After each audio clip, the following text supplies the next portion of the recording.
Here we go. When the green light comes on, I'll hit the first clip.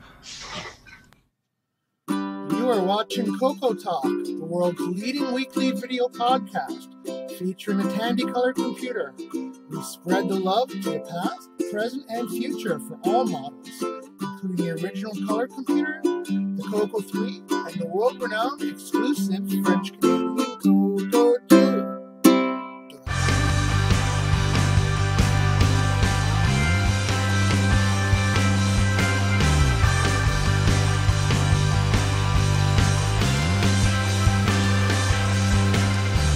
This is CoCoTALK, the world's leading live talk show featuring the Tandy Color Computer. Streaming live on YouTube and Roku, available as a podcast and enjoyed the world over. And now, here's your host.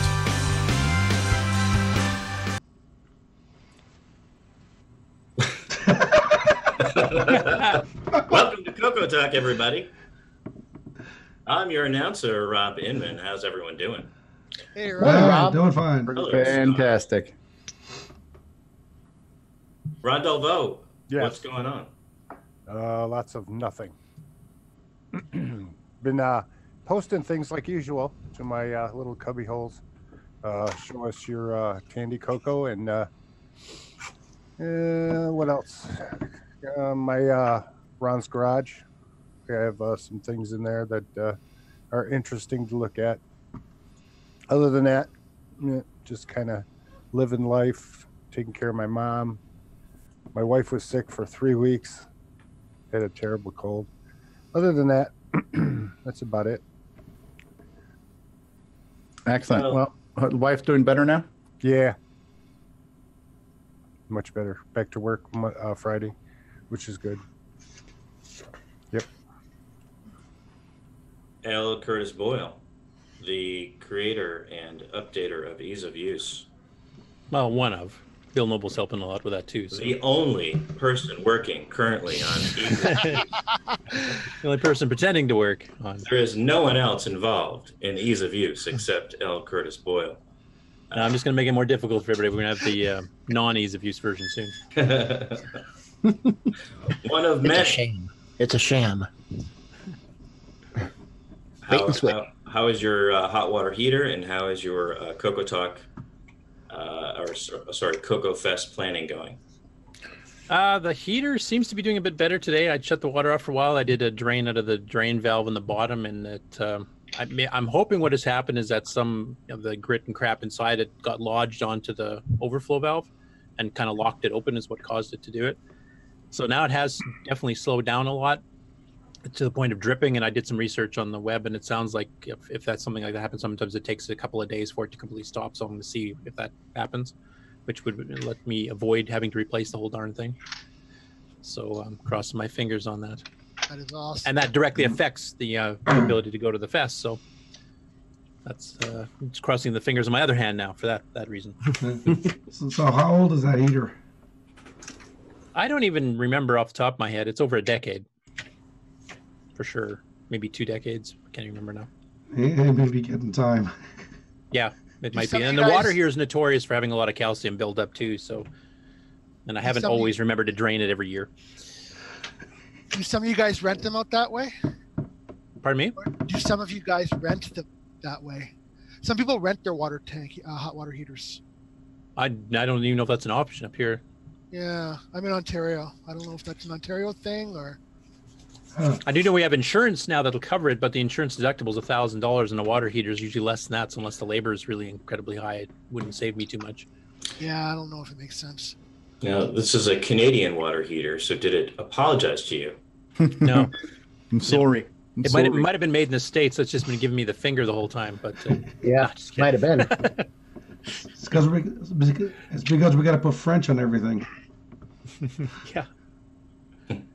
No, I'll keep you guys posted, but it's looking better than it did yesterday. So hopefully it keeps going in that direction. Excellent. And our resident Apple guru, MarcD Overholzer. Hey there. I'm here. doing? I'm awake. Nothing really to report. Hoping, probably I'm going to CoCo Fest. I've got my tickets. All right. Brian Wieseler, Yes, sir. what have you been up to? Oh, well, actually, lately I've been traveling for work. I've been actually out of town most of the last 10 days. So, but just been kind of mostly working and doing a few things here and there. I did get to meet Mr. Retro Innovations himself. Oh, wow. Jim Brain? Yep. I was. Did he troll you? No, actually, I trolled him. I was for traveling for work, I was gonna be right in his backyard, and so I dropped him a note and said, "Hey, do you want to meet for lunch?" And so we met for lunch and sat down for about an hour and a half and chatted about a lot of things. Of course, a lot of it being around the color computer and retro and a little bit of the future and where we see things going. And it was a nice conversation. Got to know him a little bit more personally, so it was nice. And did he convince you to part with any of your money for all of his awesome projects, or? Actually, I did place an order on his website, and I got personal hand delivery. So there you go. Wow. Yeah. So yeah, bought a couple connectors and one of his adapter extender cards that you can extend out through the ROM port there. So I wanted to get one of those, and so I picked up one of those and something too. I'm not sure what if you want me to share it now or not, but I did pick up myself up a new monitor for a free price, so it was kind of nice. I was gonna kind of show that one. I have well, real quick statement and a quick question for you, Brian Wieseler. But all right, so for you guys who are using the Restream chat to say hi to people, stop. Like 4 times now for each person you say hi, Rob, hi, Rob, hi, Rob, hi, Rob.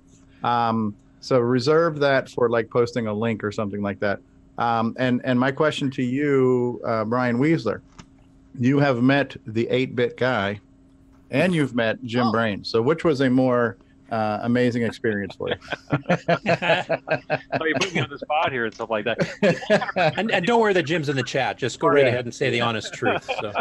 No, actually, they're both very interesting. I mean, obviously, the 8-bit guy there. I mean, he has a really a broad spectrum, but he's also Commodore, just like Mr. Jim Brain is. He kind of leans a little more that direction. But one's talking about the past and sharing information about the past. Where Jim, he's excited about the future.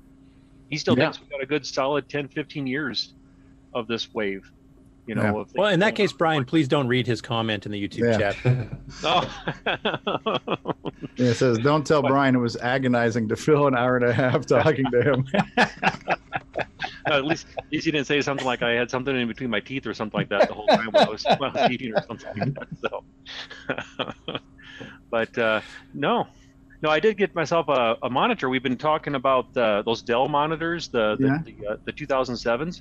Yeah. Actually, at one of my offices, it was on the disposal pile, and it's like this isn't going anywhere except for my house.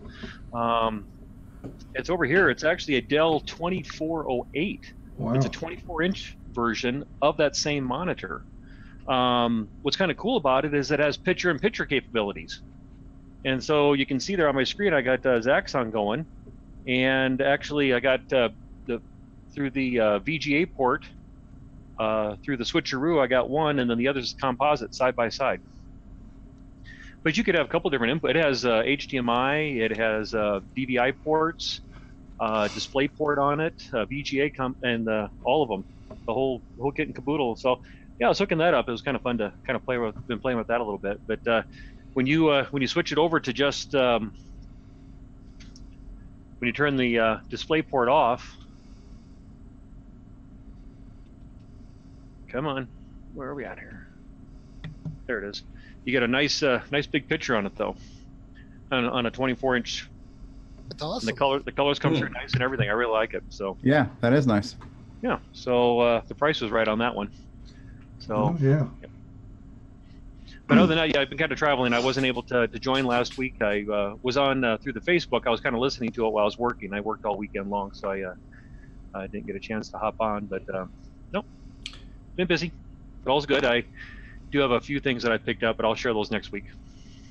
Well, last week you missed the new CoCoTALK theme song, and the creator and inventor and writer and performer and producer of that excellent song is here today. Bruce Moore. We have heard a rumor that CoCoTALK is rocking the 8-bit world, and we want to know if it's true. Keeping the Tandy flame alive. Kind of cool, sorry. Yeah, still is as far as I know. Yeah, it's all good. I every once in a while I think about writing a verse for that. You know, for that song. I'm not sure how many people I would insult with it though. Well, just don't mention that Tandy Flame lives in a dumpster. Oh. Maybe there could be multiple versions. Maybe there could be the public version and the private version or something. Yeah, they could do the holiday theme versions later. And oh yeah. The grievances version. Oh yeah. You know. Just start listing all the grievances. We're sorry. We're sorry. Yeah, I just have that in there once in a while. Well, it is a catchy tune. I will tell you that. Well, thank you. I'm I don't know if anybody noticed in Discord there, but I was asking some C questions the last couple of days. I'm not sure if I'm going to get there, but I'm thinking about trying some C programming on the CoCo, and there's the CMOC and all that is looking pretty cool. Neat. Yeah, there's a few people that use that. I know Brendan Donahue uses it quite a bit, even for his CoCo VGA stuff. So yeah.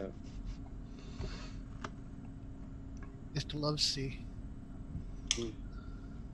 And of course, That's Paris it for me. Surratt, I think all that stuff, a lot of that was some C wrappers around it too. Yep.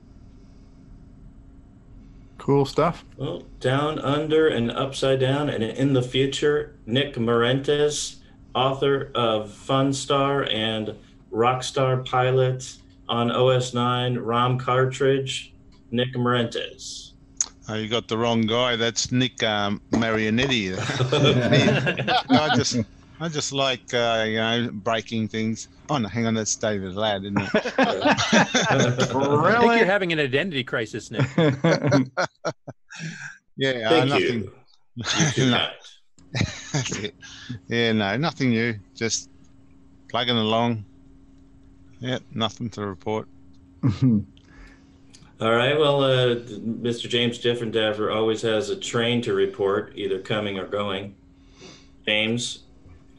No trains today. The flooding wiped out the main line, so I've got a quiet time today. Wow. Very Just nice. sitting here digesting my lunch because you guys started this at lunch my time. No projects. Cool.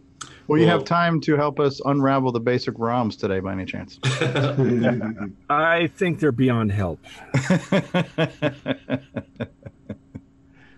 And the man with the ukulele who drives all of the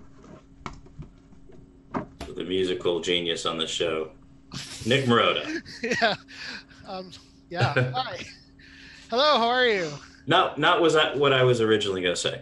Oh, okay. But, I fixed it. I like to think I can play okay, but I'm no D Bruce more, that's for sure. You don't hear me play ukulele.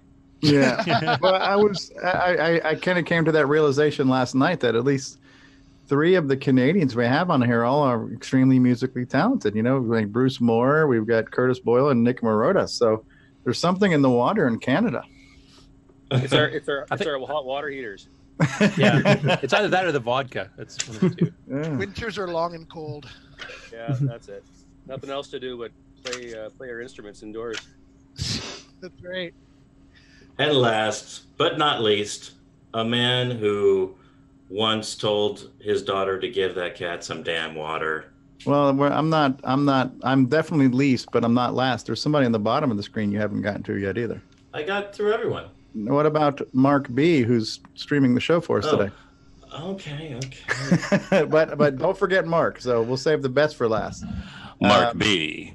Yeah. So executive producer in the booth. Well, in the booth anyway. MarcB. Forget Stevie Strow. Who needs him? Don't upset Mark. If he pulls a plug, we're all gone. Yep. That's right. Just one click away. MarcB, how's it looking in the booth? Looking fine. That was this week's big project, was getting all this set up, and of course, I'm getting your voice back. Yeah, a little bit better today. Cold all week, and lost my voice totally yesterday. So that was fun. A little bit better today. Hopefully it'll last through the whole show. So, yeah, that's what's going on. Well, thank you. Thank you. You're too kind. So thank you, and thank to Rob Inman and Tom C. and Grant Leedy, who's done it in the past, and to Richard Lorbieski, who's offered, and hopefully maybe he'll have time at some point where we can get with him.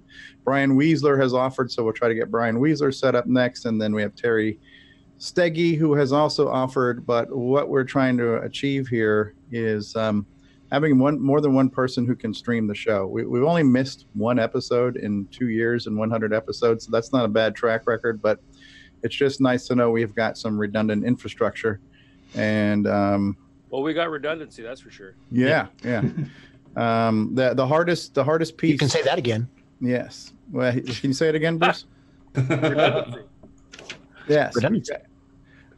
So the most critical component is being able to actually stream the show. So we need somebody who can stream it. And other than that, the show kind of runs itself. You know, there's enough talking heads that we can sit here and generate some hot air, but we need somebody to be able to push that button.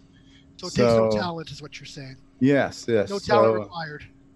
Yeah. Well, I mean, you guys did a hell of a job last week, honestly. So I enjoyed listening to the show, and there was good conversations, good stuff going on, and yeah, good stuff.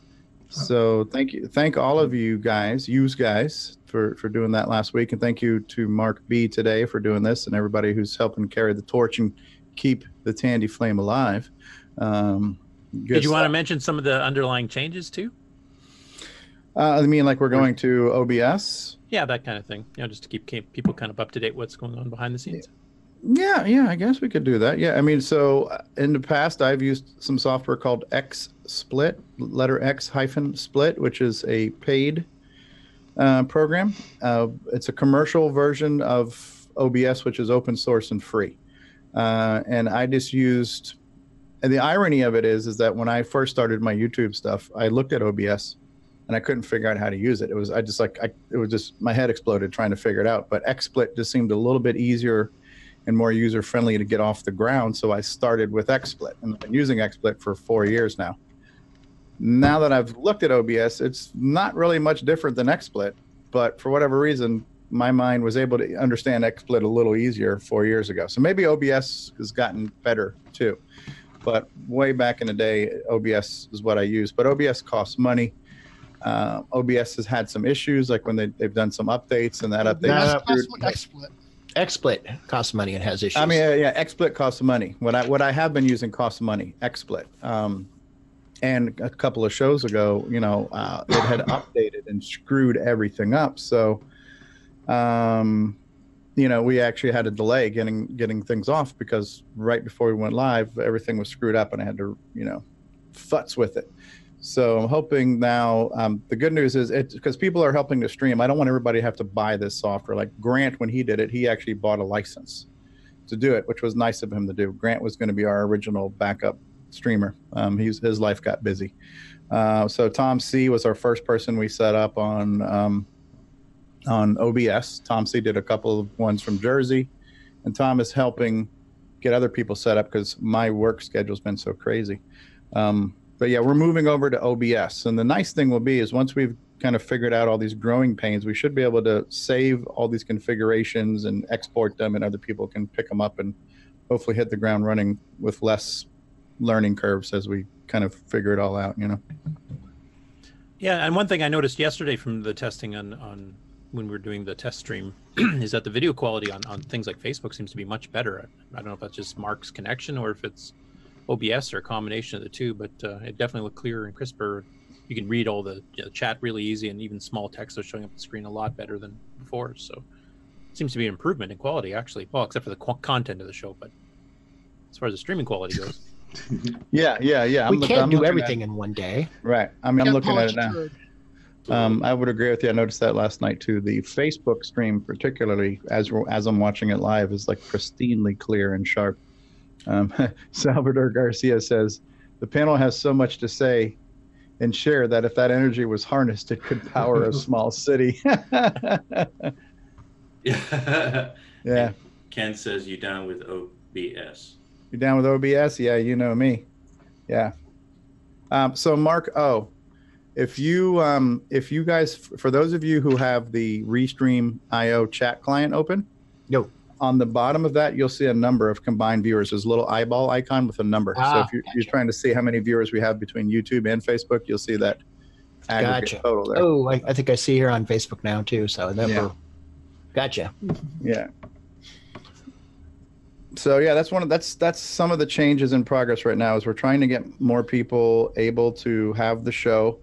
Well, we changed the time again too. All right. We're at 2 p.m. again. We did it last week just because I don't remember why. There was a reason. I forgot. Why did we change the time last week? I don't remember. It's usually due to real life in some way, shape, or form. Yeah. And everybody voted it that way. Yeah, so we've had some discussions. And by the way, for those of you watching, if you would like to be part of these discussions, we have a channel on Discord that's called CoCoTALK Lobby, and this is kind of where we throw things out there and get some kind of consensus. And we also have a channel in there for news suggestions. So if anybody comes across something they want us to report on in an upcoming episode, we've kind of opened that up where we can crowdsource news and people can just throw out links to things, and we'll try to pull those up. So we're trying to use Discord as the behind the scenes platform to communicate and plan throughout the week. For those who are interested in maybe being a fly on the wall or maybe helping to contribute either, behind the scenes or on the panel or whatever else you guys want to do.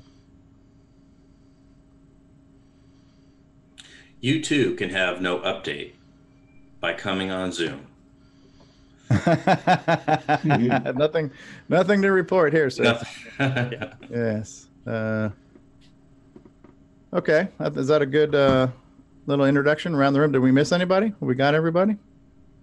We got James. We got D. Bruce with no camera. Good. Stevie Strow, the man who hears everything. He'll accuse you of wiping your ass with sandpaper. Save that for the after show. Yeah, save that for after dark. Yeah. Oh. Bleep. Redacted. Yeah. All right. This awkward silence is just killing me. We're waiting for you. Oh, you're waiting Next for me? I'm section. not hosting the show. What's the next section? I've finished my update. Yeah. Over and out. Stevie. What? Oh, Curtis. I have a question. Yes, Nick. Yes. So I've been eyeing a CoCo 2 here in Ottawa, and I am wondering, I've heard a CoCo 2, and I have heard about the, because it's so old, and I'm assuming the capacitors haven't been changed. Is that going to be an issue that I need to worry about? Maybe. They probably should be changed. Is that something? So assuming that I'm not really good at that kind of thing, is that something that I could find someone who would do? Get Curtis to help you. Yeah, Because if you want, Canada's so small. if you want a coating of hair on the capacitors, then yeah, get me to help. Yeah. Like, I don't mean one of you guys. I mean, like, is that something like, I don't know, like someone with electronics experience could do? Like, Well, I think both Jim Brain and Richard Lubieski of Boys and Tech both offer that service, but you obviously have So to does Cloud9. Cloud9 as well, yeah. Sorry, yeah. but I'd have to ship, which is kind of a pain. Yep. Yeah. Are you going to? You're not going to the fest, are you, Nick? No, I'm not. Okay, because you could also get it done in person there too. So, to be honest, I mean, I've still got CoCo ones that don't have issues with the capacitors. I think sometimes they do end up leaking and stuff, but not all of them. So you might be fine. Because the guy says it works, and so I'm not worried that it's not going to work. I'm just worried that do I need to do something to keep it working? Well, When you get sometimes- it, maybe bring it on the show, and we'll have some of the hardware guys take a look at the capacitors and see if it looks like a number of bulging and stuff that are ready to go, and see if there's Also, the potential of video an issue quality. quickly, or just it looks like they're fine for now and just let it go. Oh, that'd be awesome. Okay, that's really great. Thank you. You might also find somebody there close to you that works on them. I don't know if Reichfeld does. I know he works on his own stuff. I don't know if he works on other people's stuff. Yeah. And he's in Niagara or something? I can't even remember now. No, that's What's Neil? Neil. Yeah, no, he's. Where is he? Neil, He's. does Neil do hardware stuff? I don't know if he does classic hardware stuff. You could ask him. Because I'm close to Niagara, relatively. I grew up in Niagara, actually. Huh. Must have been awful wet. It was only behind the falls. Yeah, that little carving out there where you go behind. Yeah. Yeah, it's really cool. Where are you in Canada? Nick? I'm in the nation's capital of Ottawa right now. It doesn't sound very far from Chicago. I think Neil might be there. I think Neil Blanchard does some hardware because he works on stuff for John Linville. He's worked on the joystick adapters and he assembles the ROM packs and things. So I think Neil does have some. Yeah, he's the cheap Canadian labor, right? Yeah, yeah. Maybe I'll hit him up. Well, first I'll have you guys look at it, like you said, and if you see it needs any work, maybe I'll see if Neil can knows anybody or. Yeah, and just, you may not need it at all. I mean, your capacitors may be fine. Right. Yeah. If he says they work, then if he says it's working, then it is working now, so it's going to work. Yeah, I'm just worried that like if something happens, like if they bulge and explode or whatever happens to them, I have no idea. Yeah, they usually bulge. Bulging and exploding is reserved for after dark. Yeah. Yeah, most of the monitors I have are dumpster rescues that all they needed was capacitor changes to get them working again. Like this Stevie, I see we have a guest in the chat too. Retro Arcade Gaming, which is the guy we both talked to you about is some of his. Yeah, we came across his video. Is that in the news to cover this week too? Yes, it is. Okay, excellent. So yeah, Retro Arcade Gaming. We're going to show off at least one of them. You're going to show off the Joust one and post a link to that, right? I've got both in the queue, so I mean, okay. yeah, we can do both. Yeah. Qui-Gon says that Henry Reichfeld is in Brantford, Ontario. Yeah, so Nick, you had several options, but you may not need to even worry about it. We'll just have to see what your CoCo looks like when you get it in. Okay. Retro Arcade Gaming suggesting I learn to solder. It's not that hard to do it. Hey, just don't take a page from the Curtis Boyle soldering cookbook. Yeah, don't. Definitely. Please don't. Yeah, Bill Noble at the very least, or yeah. That's why I let Bill do all my soldering. It's after that one incident. Well, it was. He did have the mullet. Oh, it had nothing to do with the mullet. It's just that's my soldering skills. I mean, like I didn't solder my finger to my forehead. I am going to post. I'm going to post the Zoom link just in the YouTube chat, and I'll do it for you guys, so don't worry about it. In case Retro Arcade Gaming would like to join us, I will post the link to join us on Zoom. Yeah, if you can post him the information for Discord too, that'd be kind of neat to have him in there as well. Yep. Also, a shout out to Alexander Wallace in the chat. He said he hasn't been here in quite a while, so. I believe Alexander Wallace is in Mexico, right? Yes, I believe so. Viva la Mexico. As we get more and more international representation. Yeah, the wall has not been built yet, so he can still watch us, thankfully. So. The firewall. Yeah. Yeah, once the Wi-Fi blocking wall goes up, that's the end of that. Well, since they're making it out of iron, is that making it an iron curtain? Yes. All right. So we've covered everybody in the panel right now. So far, everybody, we've seen what you've been up to this week. Did anybody? I believe Brian Wieseler. Did you say you had you had something to update us? I did have a couple things that I picked up, but I'll have to grab them real quick if you want. All right. Well, while you're doing that, I'll do a quick update. I'll show you guys. I'll just move my camera around. My project this past couple of days has been redoing my office, which has been a shite hole forever. But so right now you can see like a lot of space behind me. You can see floor, which is pretty impressive. You can see some wall space. Yeah. So I still have this side here that has not been reorged, but the back of the office now is fairly empty. I've got a new desk down here, which is kind of hard to see. I got my new 3-screen setup. So you moved stuff, but did you vacuum? Yes, vacuumed. Yeah, we vacuumed. Absolutely. What size are your monitors there? They're all. Size matters. Yes, they're all around 24. Okay. I think 2 of them are at least 24. The one on the right might be 22. I'm not sure, but eventually I'll have all 3 monitors the same because when they're not perfectly lined up, it bothers me to look at them. So, and that's the problem right now. I've got 3 different monitors at 3 different elevations, and so my eyes are like doing a wave. Yeah, and the mice do weird things too. Yeah. Are you looking for a 3-monitor arm? What was the question? Are you looking for a 3-monitor arm? I have it. I already have. I bought the arm. I have a brand new arm. I have one brand new monitor, and I have 2 of my pre-existing monitors that will eventually get phased into complete uniform wraparound experience. So. Oh, and Alexander Wallace confirmed, yes, he is in Mexico. All right. But which country in Mexico? Yeah, which of the 3 Mexicos are you referring to here? So what did you get, Brian Wieseler? What are your pickups? Oh, just a couple little items here. This one here is, I believe, out on the archive, though. But anyway, it's kind of a neat little book there. It's the Color Computer Secrets Revealed. Ooh. Oh, they're the secrets no longer. Yes. So, but yeah, it's just kind of a nice little book there. It gives some different examples and some of the specs about the machine and how some of the things work. So, who made that one? I'm not familiar with that one. This one here was Disk and Data. Let's see here. I don't know if that comes through okay there or not, but Disk and Data there. Oh, from BC too. Okay, another Canadian. Yep, it was a Canadian. Yep. So I thought I'd seen it out there, but maybe not. But this one would be an easy one to scan, though. And then also too, I know we've talked about this, but I picked up a couple of these. The WizKids. Oh yeah, TRS-80 WizKids. Yeah, so got a couple different. I think I got about 5 different ones of them. I'm not sure how many there were or how many years that they did this. Yeah, because they were inserts in DC Comics for a while.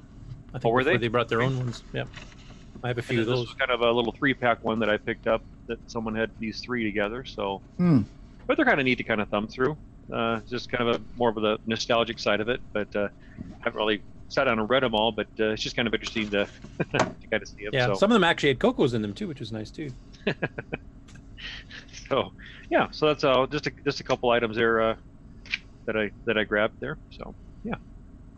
So I know you probably said this before, Brian, but I forgot how you explained it. That picture-in-picture right now on that monitor, we've got 2 screens. One of them is composite. What's the other one? The other one is I didn't happen to have an HDMI cable, so it's going through the switcheroo off the RGB. Okay. And then I have a HDMI to VGA adapter right now. Okay. So I just need to grab myself up a $3 HDMI cable, and then I can go right off the little box on the switcheroo. And then connect it in. But right now, yeah, the one side is VGA, and the other one's straight off the composite input. Okay. Off the CoCo. I just got a little Y splitter on it, so I can drive both of them. I think that monitor will also take the VGA directly. I think it'll do 15 kilohertz. Oh, okay. So you can get like a CoCo RGB to VGA adapter cable, and I think Cloud9 has those. You don't need all that. Yeah, I think it will take it. Okay. I've got one of those monitors, but I haven't hooked up the VGA to it. It's on my PC. And now my OCD is showing because you got to reverse the artifact colors for Zaxxon. But anyway. The ground. What model is supposed that to be again? blue. What model monitor is that? It's the 24. Let me grab it here. I think it's a 2048. Make sure I get the right one. I don't want to get the wrong information out here. Grab it here. Just give me 1 second here.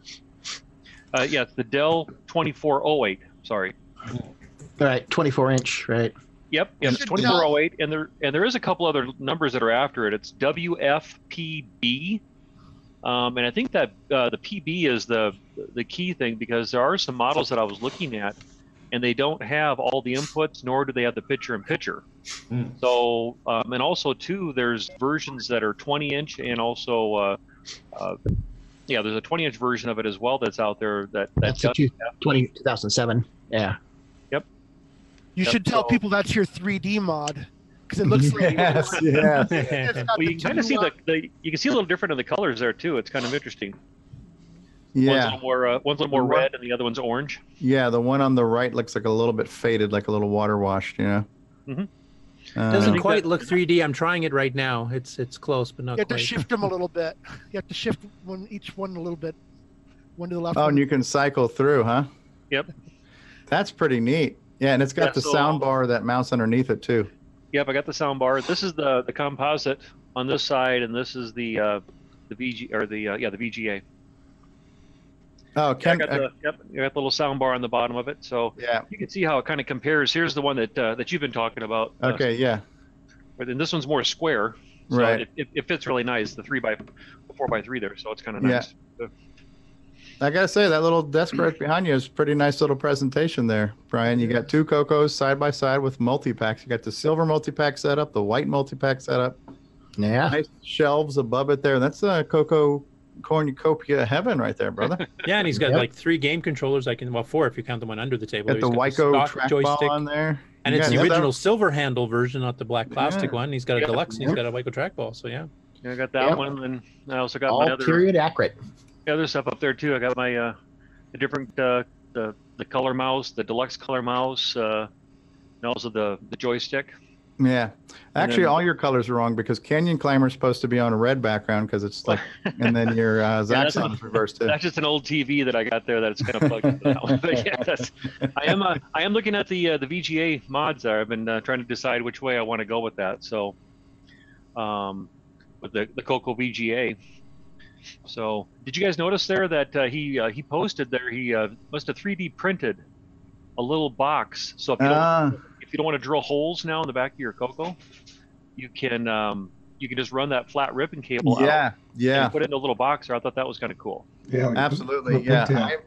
I it's on my wish list to get, and I'm glad that I've waited this long because it seems like there's a few updates to it. That little mode switcher external switch is nice, and the fact that we might have the double speed mode worked out with the SAM and the DRAM and stuff like that. So I think the CoCo VGA is probably. I'm gonna, I might hold off a little bit longer just to get the mega CoCo VGA set up. Yeah, there's a lot of graphic stuff going on right now, and even like Ed Snyder has been posting some stuff about the Gimme. Yep. Gimme X that he's working on. So lots around the corner. Absolutely. I noticed we got a couple more guests have showed up too. Rick Adams and Paul Shoemaker. So welcome to both of you. Hello. And hi, Paul. He's apparently still getting his mic set up, I'm guessing. Yeah. Paul Shoemaker's game. Paul, can you hear us?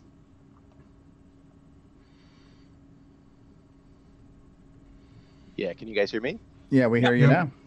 Hey, Rick Adams here. Paul's here. Hey, you. Okay. I just finished listening to the latest CoCo Crew podcast, and Dungeon Crawl was mentioned. Yeah, Neil did a very nice review of that. I very much appreciated it. Yes, Neil does a great job. Welcome to the program, Paul. Welcome, Rick Adams. Thank you. And Rick, are you finally snow free again, or you still got some snow? No, I still got some snow. Totally bone dry here, and I'm further north than you. So. Right. Yep. There were some storms and windstorms and stuff in Texas that picked up a bunch of dirt, brown Texas dirt, and when it snowed here, there was a layer that was tinted brown. Oh, wow. And it took all the dirt that blew up into the air in Texas came down here. Wow. So everybody here was trying to figure out, why is the snow brown? Other than, we don't own any dogs, so, the obvious reason is don't not eat brown snow. I already knew about don't eat the yellow snow. Now we have to worry about don't eating the brown snow, too. Yeah. You're standing on Texas soil. Are you sure that's Texas dust and just not, effluence from our show? It's the smoke from the dumpster fire. Yeah. I showed a picture. I showed a picture of our snow to a friend of mine in Finland. And he says, that's what we call. And then he gave me like this long, complicated Finnish word. And he says, what it means is rear winter. Rear winter, huh? Yes. I don't know which rear they're talking about there. There's a number of possibilities. I know. That's what she said. Yeah. Well, if the dirt came from Texas, you could guess which rear it was. Yeah. Texas steers and, well, never mind. Yes. Opinions expressed by... Are not necessarily those. So, Rick, do you have any updates on your stuff, or you've been busy dealing with shoveling snow and stuff these days? I've been dealing with shoveling snow, and also I have a job I'm doing for a friend of mine that owns a business. He's got like 3 very large flat screens in his store, and he wants to do a Raspberry Pi driven set of slideshows and temperature and weather display for those and stuff like that. So I'm working on that. Okay. And Paul, how's the reaction been to your game so far? Now that Neil's reviewed, have you made a lot of sales again since that happened, or? You know, it didn't pick up any more sales, and I tapped out at 48, like maybe a month ago, which was more than I thought. Yeah, it was probably double at least what I thought I would sell. But I hope maybe to have some renewed interest, because I went and bought a whole bunch of new floppies or additional floppies. Excellent. Anybody wanted to get the floppy? I'll order one late in fall where once my finances are back to normal. So. Oh, cool. No, hey, do me a favor. Just order one for Christmas for Curtis and bill me for it. I got you, Curtis. This one's on me. What was I going to ask you, Paul? Paul Shoemaker, are you coming to CoCo Fest? No, the one May 4th and 5th. Yes, May the 4th be with you. I would love to, but unfortunately, it's just not in the cards this time around. Maybe next time. Yeah, next year's the big one because that's the 40th anniversary of the CoCo One. So. Oh, got to do that. So excuse my ignorance, but what is it that we're talking about that Paul has done? So about a month ago, I guess, maybe a month and a half ago, I started selling a game that's a mix of basic and with some assembly language subroutines called Dungeon Crawl, which is kind of a subtle reimagining of a game called Telengard, or what was also called D&D back in the day. Yeah, Mark, I think was just holding up the on the floppy disk case there. If you want to zoom the screen up on him, printed manuals, floppy disks, the whole 9 yards. Well, that's it. I can't do anything with a floppy disk, I'll tell you. Yeah, you can also get a digital disc. You get the digital package too if you order. Absolutely.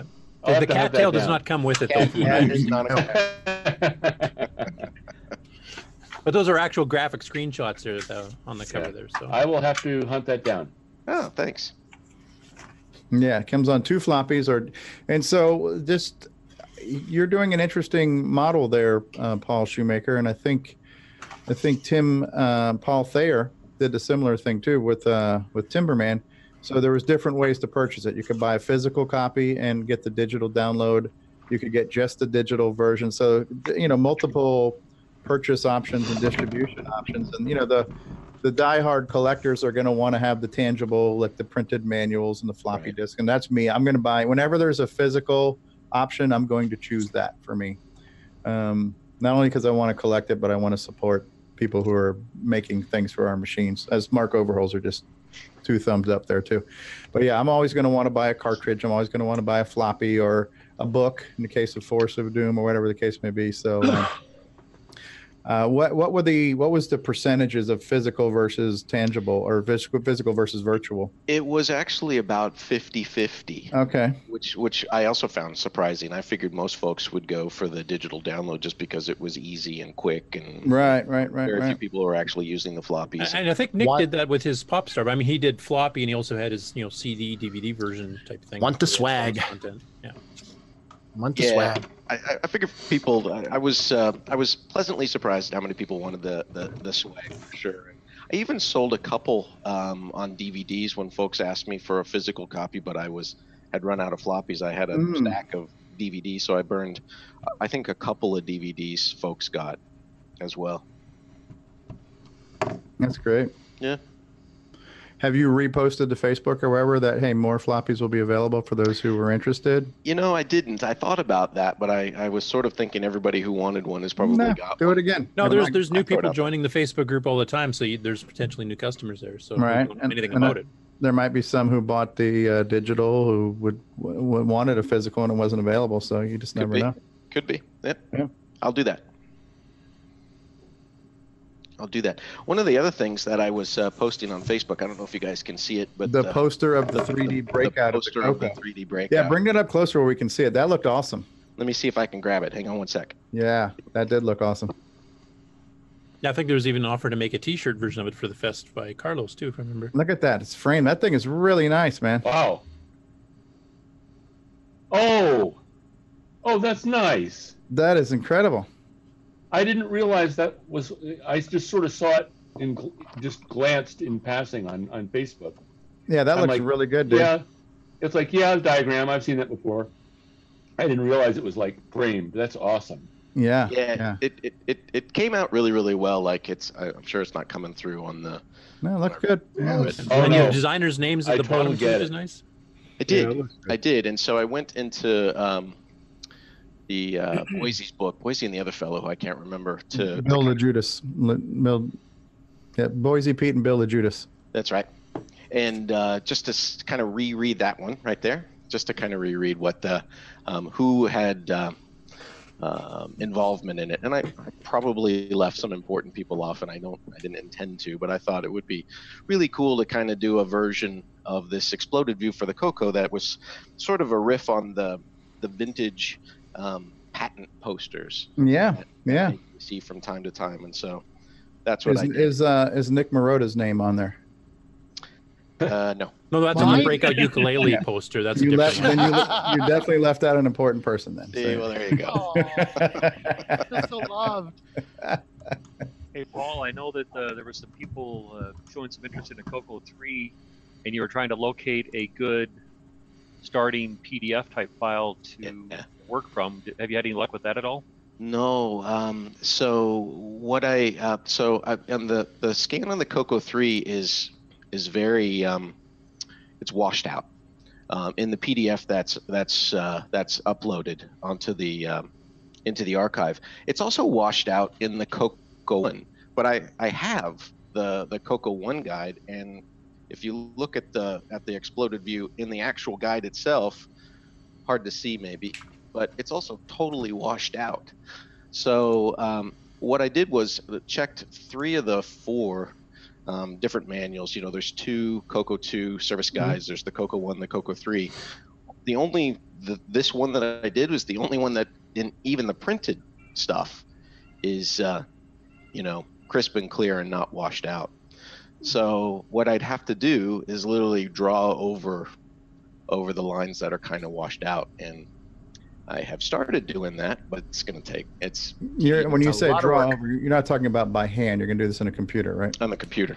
Okay. Yeah. On the computer, but there's an awful lot of lines in those. It's going to take. I bet. Is it so washed out you can't even just adjust the contrast in like Photoshop or something to bring it back out? They're like literally, it's just not there. The lines aren't there. It's almost like a really bad grayscale, probably, right? I don't know. Yeah, and it could be that this was just, a reprint of a reprint of a reprint or something. I don't know, but I was surprised that the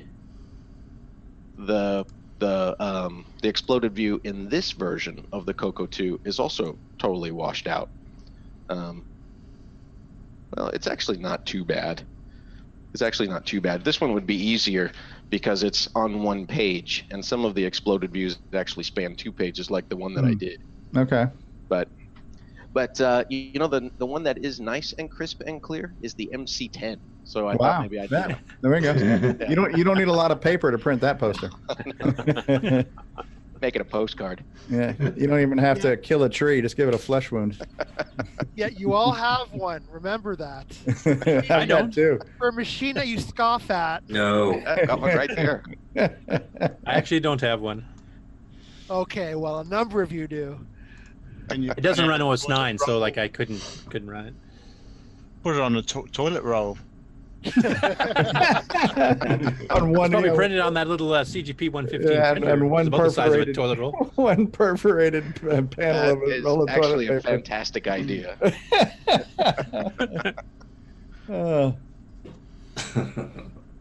So Retro Arcade Game is asking, are you going to recreate that in Vector, something like Illustrator, to make it a vector graphic so you can resize it at will without losing detail? Oh no! Retrace? Oh no! Not that fancy. That was strictly a copy paste exercise, and that's about as much effort as I'm really wanting to put in it, to be honest. Okay. Cool. Well, MarcB, why don't you run maybe some sponsors or commercial break or something, then we can come back and continue the fun and frolicking here. You want to do some news next after the break? Yeah, if nobody has anything else to talk about, that's probably a good next chunk. Here we go.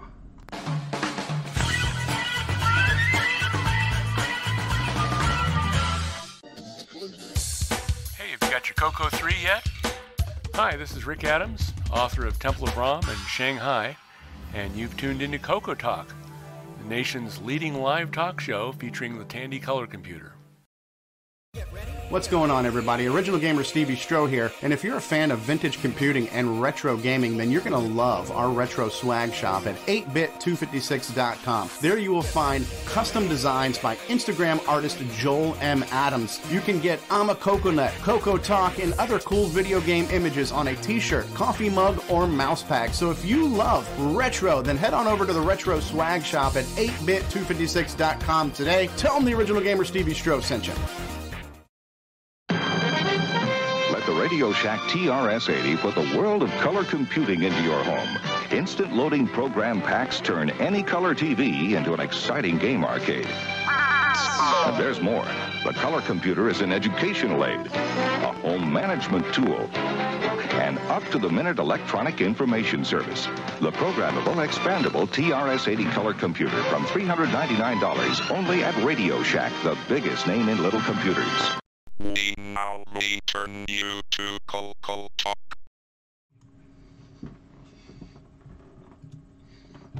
All right, I pushed the right buttons. And we're back. So did anybody else have any other updates or anything they want to mention before we hit the little bit of news we have? We'll take the awkward silence as a no. Actually, I actually did get a monitor. I got one of the 2007s in silver, but it doesn't have a stand. So it was Brian, I think, that had access to Dell stands. Brian Wieseler, is he still with us? He's muted and away from. He's AFK right now. So when he comes back, Okay. I believe that was correct though. Okay. Yeah, I was going to hit him up for a stand. So. And Mark, actually, I wanted to ask you what's happening with Rainbow Magazine. Any further progress or? A little bit. But I just got a message yesterday from Ron. He's been struggling. He's been having some other issues come up. So I'm going to try my hand at it. So it's been a while since I've used PageMaker, but I think I'm going to try something called Scribus. I haven't heard of that one. It's open source, multi-platform. Anyway, so I'm going to try throwing stuff together. So take some of the burden off him. So we're kind of slowed down at the moment. That open source will never catch on. Yep, I know. So we've got about 40 pages kind of thrown together, but it needs a little bit of refinement. So there is something. It's just just looked at. Okay, and have you done any research on the printed version yet versus electronic? Yeah, a little bit. Actually, I got one of the Chet Simpson had. He'd actually worked in printing at one time in his life, and he gave me a couple leads on some places. There's one called Mixam, and they actually have a sample pack you can order, so you can get what the paper looks like. It's really nice. So I have a little sample pack of paper, and they don't really have anything glossy like the magazines of old, but they do have. If you ever seen Make magazine, that's kind of a textured surface stuff. They have some like that. So yeah, it's the cost varies upon how big of pages they are, how many pages you have, and how many you run.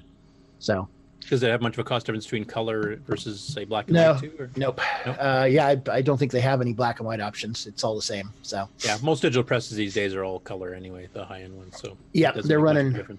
Yeah, they're running an HP high-end HP printers. So yeah, I think for about 40 pages, we're looking around like $250, $270 US per issue.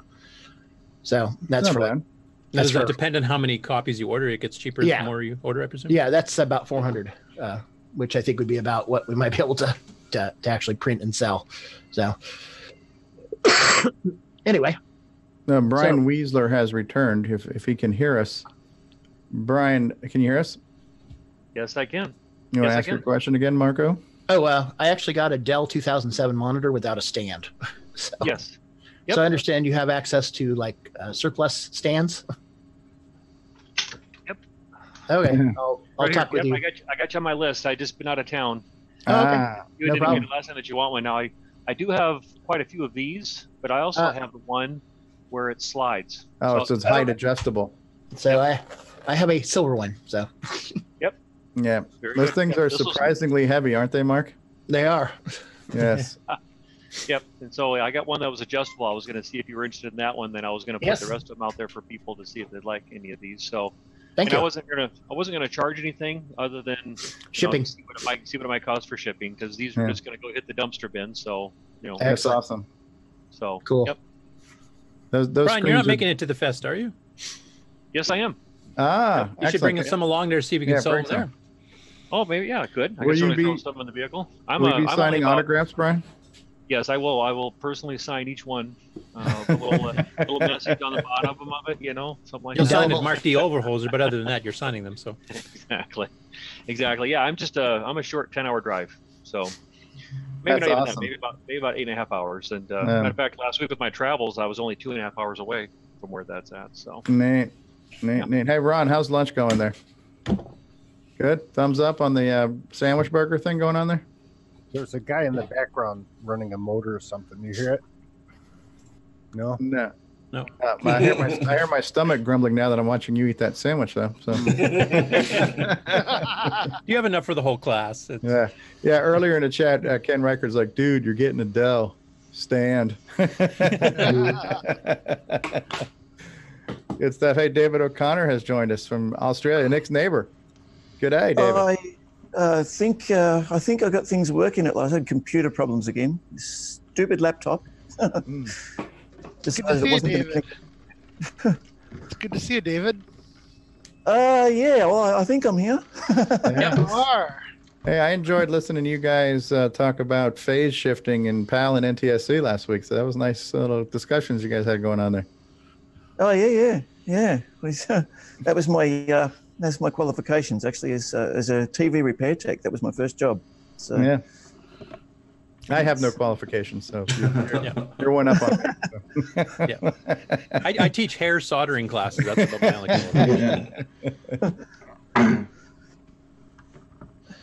Hair burning class, right? I've missed the first hour, I guess. You haven't missed nothing. Absolutely nothing. Oh, I don't You feel know the quite show. so bad. Yeah. Well, I think the time is a bit more stabilized again. Now we're back to the original time, and I think for the most part, unless something major happens, it'll stay there. Roger that. Hey, I'm gonna drop off the call, guys. I'm gonna watch the show. I got to do a few more things around the house and get ready to do my other late afternoon plans. Yes, have fun. Yeah, but I want to thank all you guys last week for doing the show and for continuing the show today. And the show is the community. Yeah, live streams ended on Facebook. Yeah, I was just gonna say that too. Yeah, I lost internet apparently. Well, you're still on the call though. We're all still on. Well, we're all on Zoom. Well, Zoom is not dependent on you, right? So it just reconnected back up. Must be Restream.io because we'd lost the Facebook or YouTube one also. Well, okay. I ended up with a red box down here. It glitched earlier, and I was going to bring that up for review later, but this time it just dropped off altogether for a few seconds. Are you rebroadcasting? Because I don't see it on YouTube right now. It's not on YouTube or Facebook right now.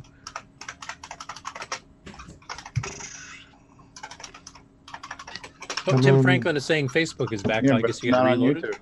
It says live stream is offline. Why would that be? I don't know. My button does say stop streaming, so it thinks it's still streaming. It's a dead stream. It's not streaming to. It's not streaming to Facebook. But streaming to Facebook, I think it's not streaming to YouTube. I mean, it's not streaming to YouTube. Do I need to stop and restart it? Yeah, I would stop the stream. Okay. Just told me CoCoTALK is live a minute ago. Isham. All right, restarting. Yeah, I got it offline too on YouTube, so we'll just restart. So I don't know if I lost internet or what happened. Well, hold on. I don't know what's going on. Okay, yeah, I do see it live again. Okay. I think we're live again. Okay. Do it live. Wow. It wasn't me. With a minor disruption in service there. Steve. So I'm not sure how much of that was over the air before I was getting ready to say goodbye, but yeah, I'm going to drop off, and I just wanted to thank you guys for last week and for today and for everybody who's helping to keep the Tandy flame alive here with this show. So thanks, guys, and enjoy the rest of your show. I'll try to troll you when I can. All right. Thanks for the warning.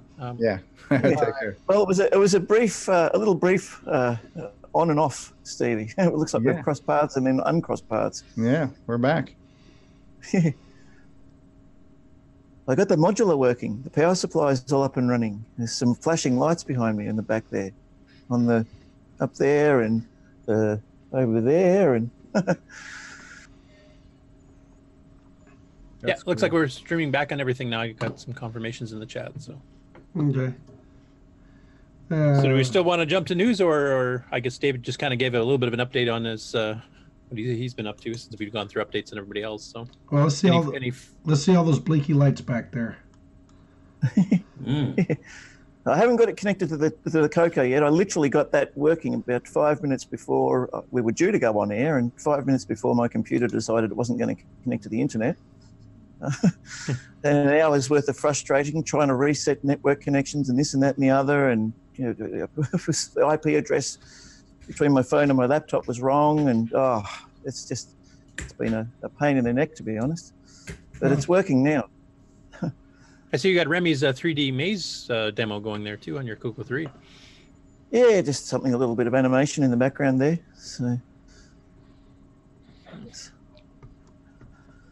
So if nobody else has any project updates, we can hit the news quick. There's not too much. I think a lot of people are saving stuff for the fest, but it's 3 weeks away, isn't it? Let's go to news do Curtis Boyle. Do I have an intro for that? No, I don't think so. Yeah, Stevie usually just throws in one of my little guitar licky things there. If you have any of those, I don't know if you do. It won't play. I had one, but can't get it to play. Yeah, no, I don't have one of those. Ad lib it. Yeah, let's go. News. Okay. Good enough. That was horrible. Sorry.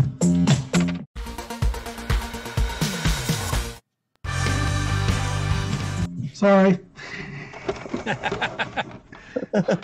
Like a well-oiled machine. Yeah. Awkward news today.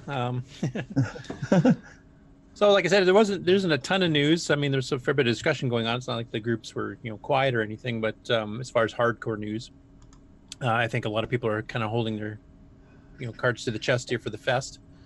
But there was a few announcements that came out. The first one I was going to do is Mike Furman, who's been on the show before. I guess he was busy today, from what I remember him telling me. But he's got his new CoCo Fest 2019 version of Pi DriveWire 0.5 release, which is his Python implementation of DriveWire. I'll just move this over here so I'm kind of looking at the camera.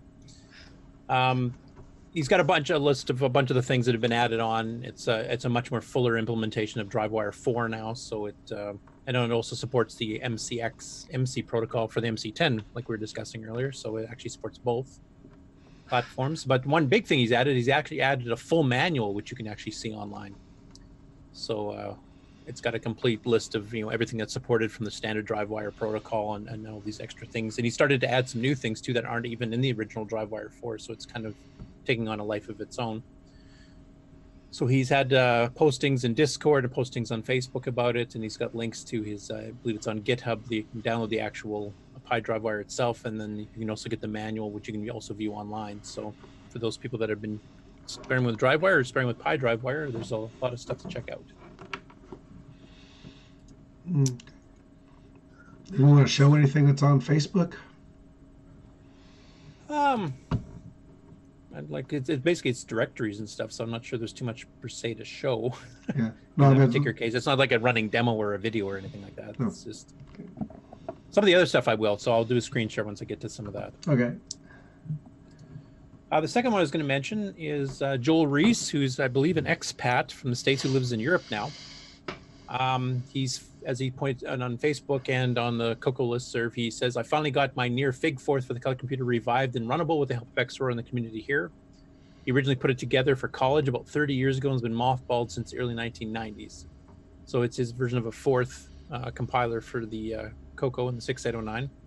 And he's also added in some instructions on his OSDN page for how to install it and run it, and then also he's created a manual for it as well. So if you go on Facebook, we'll put some of the links of this stuff into the chat a little bit later here.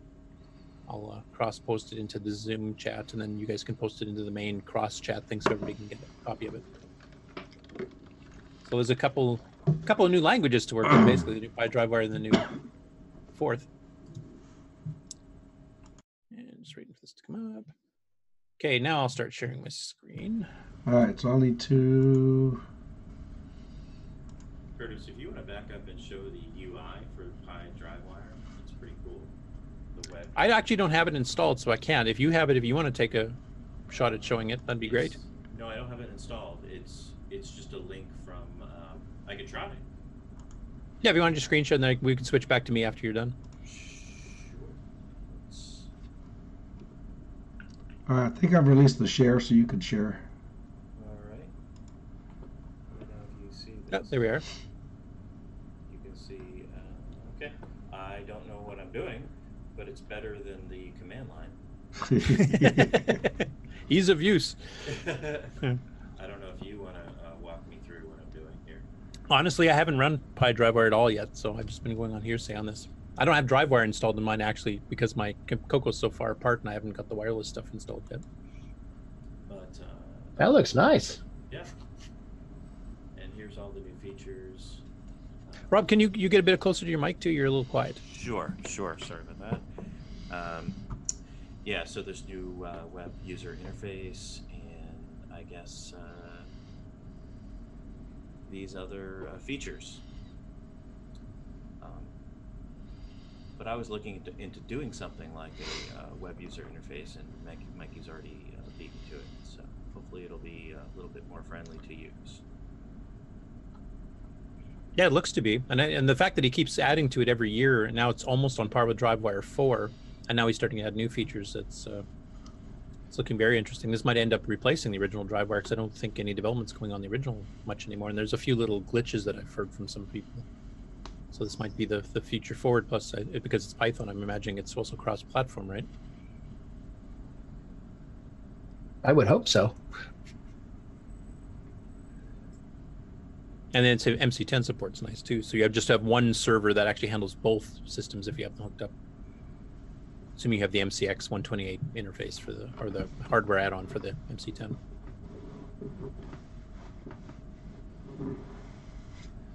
Anything else on there you wanted to show, Rob? Or? Really, that was it. Do you want me to go to Facebook or anything? No, I can do the next part of the news there. Like I said, there's not too much to show on there since one of us knows how to run it properly yet. So, right. I'm hoping we'll get Mikey on the show again soon, because he's much better at demonstrating and also answering questions and stuff on that too for anybody that has any. So, I know he did want us to mention the press release though, because it's being released for the fest that's upcoming here at the beginning of May. Excellent. Okay, now I'll do a share if I can figure out from my bazillion windows which one I want. Okay, you guys can see that? Ooh. So about a month or two ago, we had somebody else had brought up there was two CPM hardware upgrades for the CoCo 1 and 2 back in the CoCo 1 days actually. This is the second one. The other one, they're both about $250 each, and part of that was the hardware, and part of that was a full license for a full CPM. I think 2.2 on both cases. So this was the second one that somebody posted up about. Now I've heard about it before, because that was a question that Ben had. Has anybody heard of it? Yeah, I had heard of it. I'd even seen the other one running at one of the fests. This one was a little bit different in that it was a much smaller hardware piece, but it also used the CoCo's VDG screen to do the display by default. And it basically gave you an 80 by 24 window, and your VDG 32 by 16 screen would just show a little window within that you could slide around. And the difference between this and the other one actually had a built-in 6847 or 6845, sorry, chip, which actually was an 80 column card that the word pack used from PBJ, and then later Radio Shack sold it through express order. And it mentions on the ad for this one that it actually does support that. So if you had one of those 80 column cards and you had that plugged in as well, then you would get the full 80 column, but by default just used a small display window 32 by 16 within the 80 column screen, which is kind of an odd way to do it. So, I mean, for my money, it probably would have been worth it to get the other hardware add-on, because it actually had that chip built into it. So you got the 80 column for free, basically. But it was just kind of, so I think it's surprising to a lot of people that kind of got into CoCo a bit later that that CPM was popular enough in the early 80s that there was two hardware upgrades for the CoCo 1 to add CPM with his full Z80 processor and, the full set of utilities and stuff for CPM as an upgrade for a CoCo 1 and 2. So it says it's compatible with the TRS-80 Model 1? Yep. The CPM for the TRS-80 Model 1, not TRS-DOS. Oh. It kind of takes off of what Tandy did on the Model 2 16600, where the Z80 was like the base machine, and you added the all the 68,000 cards to be able to run the Unix. Yeah, their version of Xenix, I think they called it, if I remember correctly. Yeah, But you Xenix. could run the standard DOS using the Z80, and then if you're running Xenix, the Z80 became a co-processor for I/O and stuff. Yeah. Yeah, it did. So it's almost kind of a takeoff of the same thing. So 6809 versus 68,000, you know. And the CoCo had one actually advertised too. Micro RGS, which is another Canadian company, I think out of Quebec, if I remember correctly, had a 68008 upgrade card that they were offering. I don't know if it ever got sold, though. I kind of heard rumors that they kind of folded before that happened. But and then Chris Burke of Burke and Burke fame was actually doing the Rocket board in the early 90s as a 6 to 8,000 upgrade for the CoCo, but he didn't get enough orders to cover the hardware manufacturing costs. Now, in the modern time with all the CPLDs and FPGAs and everything else these days, you probably could do something like that, you know, for an affordable cost. But at the time, it was just too much. I think he needed a minimum of 300 orders to make it a go for manufacturing the hardware, and I think he only got like 150 or 200. He didn't quite make it, so it never got released. Well, apparently he had some drivers done, and it would run OSK and everything else too. Oh, cool. Okay, next up. This is a post that Boise Pete put up. He's doing the Rainbow Magazine Preservation Project. And he's got a GoFundMe account, which last time I checked has got 500 of its $600 goal already met. And basically the idea here is to get all of the complete run of Rainbow from the very start to the very finish, put into professionally made books and stuff, and then donating it to a library, which I think is in Louisiana, which is I think in his backyard type thing. And then they want to expand this later on to include other retro magazines and books from the old 8-bit computer era. So basically this is to cover getting everything made professionally. If you click on the GoFundMe link, he's got some details there. Might as well see where they're at. 510 of 600 now. So this project, this basically just cover what it is. This project seeks to preserve the full collection of magazines by having them professionally bound in library quality books. The collection will then be donated to the Evangeline Parish Library in, I don't know if I pronounce this correctly, Ville Platte, Louisiana, for posterity. And the library's also agreed to create a collection of books, works for the color computer and other retro computers. So as I mentioned before, this will expand and provide the shelf space for these works, so then people can just go take a look at them all. And, you know, different than being a digitized version like we've got on the Color Computer Archive, this would actually be the physical copies as they were done originally. So a nice place to go find them all. So that's a cool project. Yeah. So he's needing donations of magazines to fill out the missing ones? I think he's got most of the magazines, at least for Rainbow. But when he starts going to the other magazines, like if he starts doing Hot Cocoa, Color Computer Magazine, Color Computer News, and some of the others, and then the other 8-bit micros at the time, I'm sure he will need some of that. At this point, they're trying to get enough money to get the binding and stuff, everything done to get it ready for the library as a professionally bound book or books. Sure. Are they interested in adding the new Rainbow magazine to the collection in there? He hasn't mentioned anything about that. I know at this point it's meant to preserve stuff that was done in the past before it, you know, gets destroyed or lost or whatever over the years, and to have the original pages there as opposed to, you know, just printing out digitized copies that might have some glitches, etc. But yeah, maybe ask Boise if he wants to continue that on. Obviously, we can donate that once. Well, he'll get a pristine copy at this point. Yep. Yeah. Definitely. And then here's one that's of great interest to me personally. This is Ed Snyder's update in the Gimme X. He's got a new revision of the board for internal testing, which has some modifications from the previous one. The main additions this time, it had VGA support already, but now he's added an NTSC encoder and analog circuitry, so it supports S-Video and composite as well. They also added support for the 512K memory upgrades, such as the Boomerang 2 meg board. I have to ask him about that. Does that mean he's got the DAT part built into the Gimme somewhere to handle the extra MMU blocks natively now, and you don't need the DAT board at all? Or if he just meant, because he mentions a little bit later, he includes a low-profile PLCC design, and he had been talking, I believe, with Richard that the two boards wouldn't quite fit in the case properly. So I don't know if he just means he's redesigned the board so that it will fit, or if he's actually incorporated the MMU hardware onto the Gimme X, you don't need that extra DAT board at all. So if I know Ron had invited Ed to come onto the show today, even in chat, and if he does show up, maybe we can get a firm answer on that.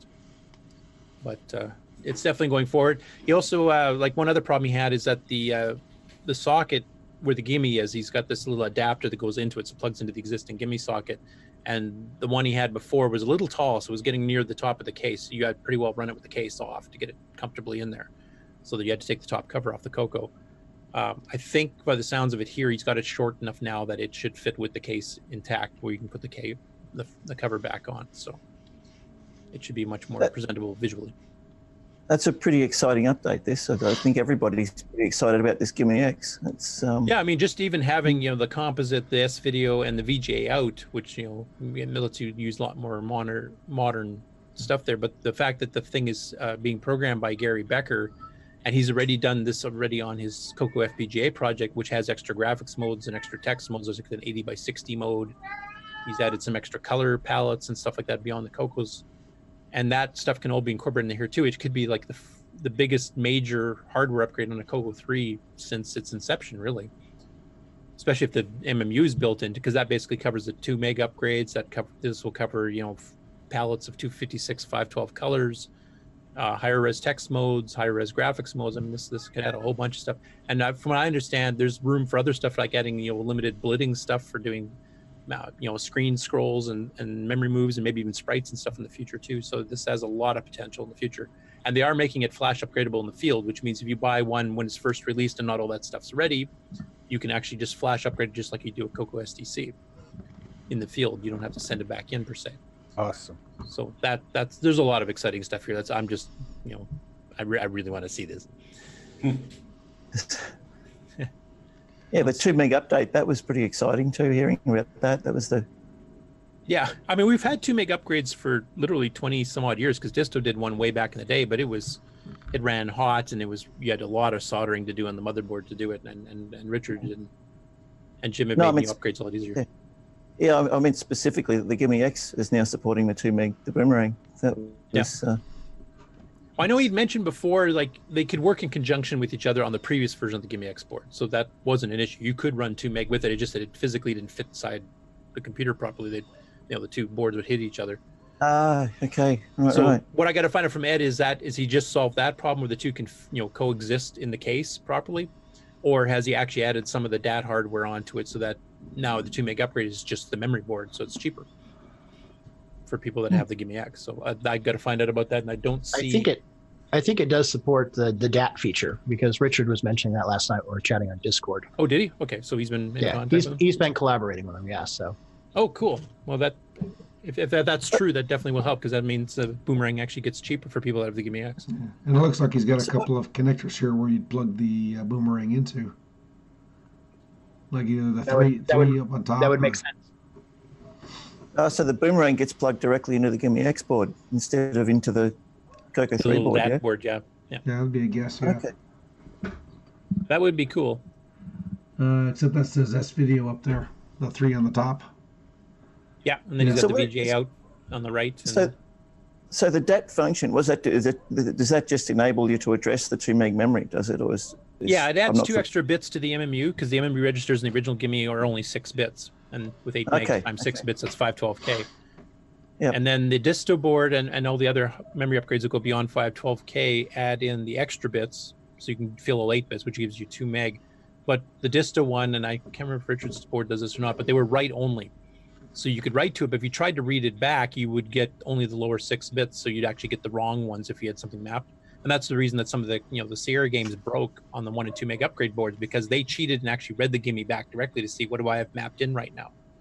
And if you were on a 2 meg machine and your video memory happened to be up in the the 1.5 meg area or something, it would return it as if it was only in the lower 512. So of course it's mapping in completely wrong memory and writing to the wrong part, and that's why they would crash.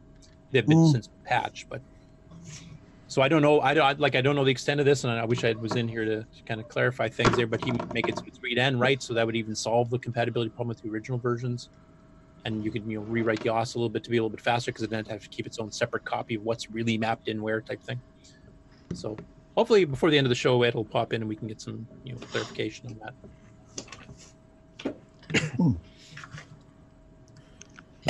Excuse me. And this is something Steve had posted just after last week's show, or after he viewed it anyway. This is our big discussion on PAL versus NTSC. Found a nice little video that kind of summarized this up. And once again, I'll rather than playing the whole thing, I'll post this into the chat so that people can view it at their leisure. But it was a nice technical explanation of the differences between PAL versus NTSC, and why the standards did each thing, and part of it has to do with when they were created, and PAL took some time to wait for the technology to catch up a little bit, so they didn't have to fuss with phasing and everything else. So it was quite an interesting little video, and we kind of discussed it, I think, in quite good detail last week. So I don't want to replay the whole video here. I have to watch that. I haven't seen that one yet, but NTSC, everybody knows it stands for never the same color. Yeah, they even mentioned that at the beginning of the video. Oh, there you go. Okay. I haven't watched it yet. And these last two links here, we actually have in the chat, the guest, one of our guests here is actually the person that made this video. And he's got a website, and he's also got his YouTube page, and it's Retro Arcade Gaming. So I will just show you the couple things. Like basically what he's been doing a lot of retro videos of various, official arcade games, and then the ports, licensed ports to all the various 8-bit and 16-bit platforms at the time. And lately he's been starting to expand the coverage a bit. So now he's including clones, because a lot of the machines had clones of some of these arcade games that were as good or better than the actual official arcade ports, or they didn't have an officially licensed port. And we all know how cheap Tandy was on doing officially licensed ports, especially in the CoCo 1 and 2 days. I think we had 4. We had 5 maybe. We had Frogger from the Cornsoft group. We had Zaxxon, Puyan, and Moon Shuttle from Datasoft, and we had Poltergeist from the movie. And that was it, I think, up until the CoCo 3 was released. I remember as being official licensed ports. For some reason, when the CoCo 3 came out, Tandy got a little bit looser with the pocketbook, and then we got licenses of like Rampage and Predator and Arkanoid and Tetris and et cetera, et cetera. And some of those even included fat binary cartridges. We actually, like, Arkanoid and Tetris, if you buy the cartridge, it's got both the CoCo 1.2 version and the CoCo 3 version on the same cartridge. Depending which CoCo you plug it into, you get completely different graphics. So those are some things I'll hope to cover in some of his future stuff. But basically, he's been starting to cover the clones. So he just recently, on the last 2, which is for Joust and for Popeye, he covered Sailor Man on the CoCo side for Popeye, which is the Atomics one, and he covered Buzzard Bait on Joust. I don't know if you knew about Lancer at the time, or Pegasus and the Phantom Riders, which are also kind of clones on it. So Stevie and I have kind of reached out to him a little bit on his YouTube page, and I gave him some links to like my site, which has a couple pages specifically for doing licensed ports and clone ports. So I'll just show, here's the Popeye one. And I think this might be just at the transition. No, I jumped ahead of me again. He's got it nicely set up here too, so if you can actually see here, he's got the different platforms and where they start in the video, so you can just jump ahead. So I'll just jump ahead to Sailor Man here. Now you notice here he's got the basic artifacting, like the very basic one. It doesn't do any of the subtle colors. It doesn't do the subtle whites where you can expand the resolution. So he verified too, because I kind of asked him about it, that he's using VCC, and VCC is notoriously bad at doing composite artifacting. So I suggested, since he's got MAME set up for some of his other platforms, that he can probably switch to MAME, and he'll get much better quality video and much closer to what the real CoCo 1 and 2 did back in the day. And he kind of gives a little mini review. He starts each of these videos with showing the original arcade one, so you know what you're comparing it to. And then he goes through the various platforms with a bit of explanation of the platform, a bit of an explanation on the port. Some of the machines have more than one port. And then he kind of gives a mini review of it, and then he kind of shows you some of the gameplay. And he also mentions what's different from the arcade, like Donkey Kong on the TAR 2600 only has 2 levels, for example. So he mentioned that kind of stuff here. So that's his version of the Popeye one, and then Joust, and I'm assuming YouTube's gonna. Is that Pearl we heard in the background there, Ron? No, not this time. I gotta find the right CoCo part here. Pearl's sleeping. Ah.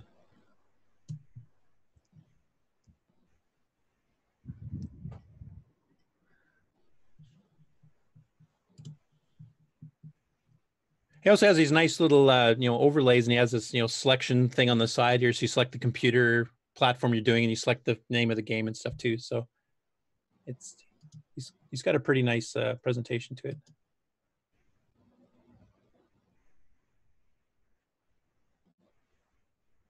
And this one, he's got the artifacting colors backwards. And on VCC, I actually posted this in Discord last night, because for the life of me, I'm pretty sure you can change the artifact mode in VCC. But for the life of me, I can't remember the key sequence, and the built-in help on the screen there doesn't tell you. Does anybody else remember how you flip the red and blue on VCC? There's a way. I just can't I know there is too, but I couldn't remember. And I thought it was on the help screen, but it just tells you how to switch between RGB and composite. So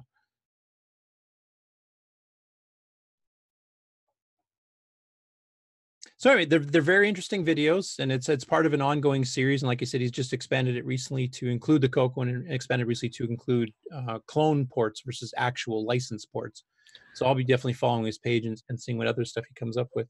And I'd love to get him on the show at some time too, to discuss some of these reviews. And once he gets, kind of his feet more wet into it type thing, and that'd be awesome.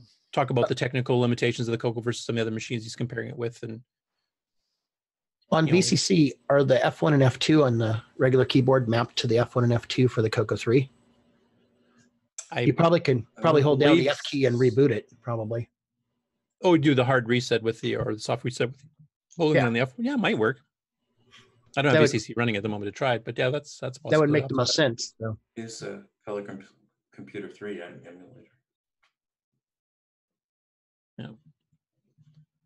Anyway, that was the brief bit of news I had. Hey, Rob. Yes, sir. I sent you a video on Messenger. It's for, okay. I am not on Facebook Messenger, but I will. Oh. It's a Tandy Radio Shack disk drive, or for MC10. Has anybody ever seen that video? Which one? It's Darren Atkinson's MC10 disk drive controller, and he shows it work. I've read about it, I think, on his blog or something. I've never seen a video for it. Yeah, there's a video. I sent the link to Rob Inman. Can you repost it to the chat? How do I do that? Oh, and Mark, I'm done sharing, so you can reset the screen stuff to normal.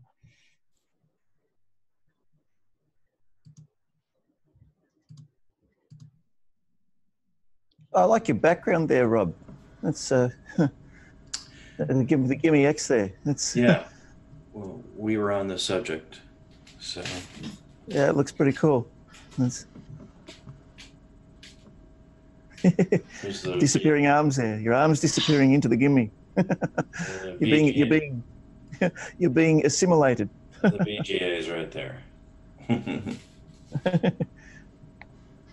You want me to put it?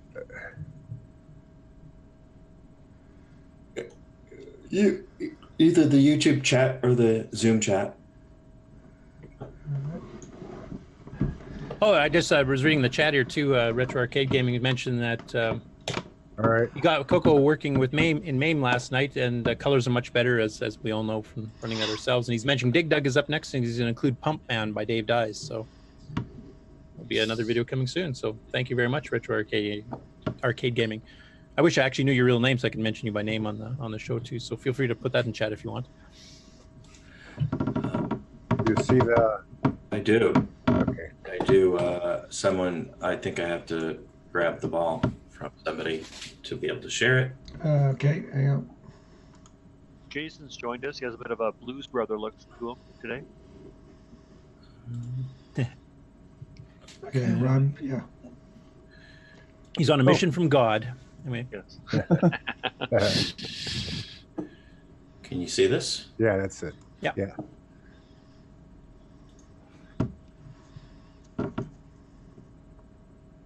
Oh, what are we at here? My Zoom's all weird. Crazy, huh?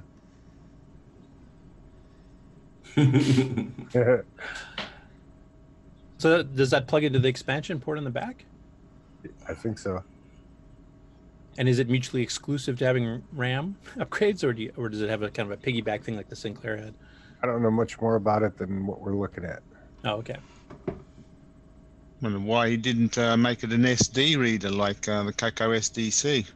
I think this was done a lot earlier, if I remember correctly. 2014. It's about the same time, isn't it? 2014. Yeah, it was 14 or 15 is when he did the SDC. Oh, 2011. It says there. Oh, okay. Yeah, interesting, huh? Never I knew. remember reading about it way back when, but I hadn't heard anything about it in quite a while. So yeah. But several years before the SDC, so that kind of explains that, I think. I wonder if Jim Jerry would know about that. Well, Jim Jerry, I think, has the MCX 128, though. He's been trying to keep most of his ports to be specific to just the 20K upgrade, the official one. Yeah.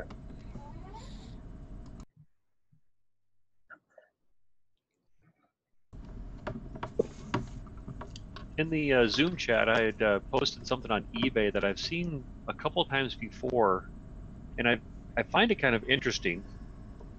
It's kind of some sort of a network interface. I don't know if anybody's ever seen that before and how it works.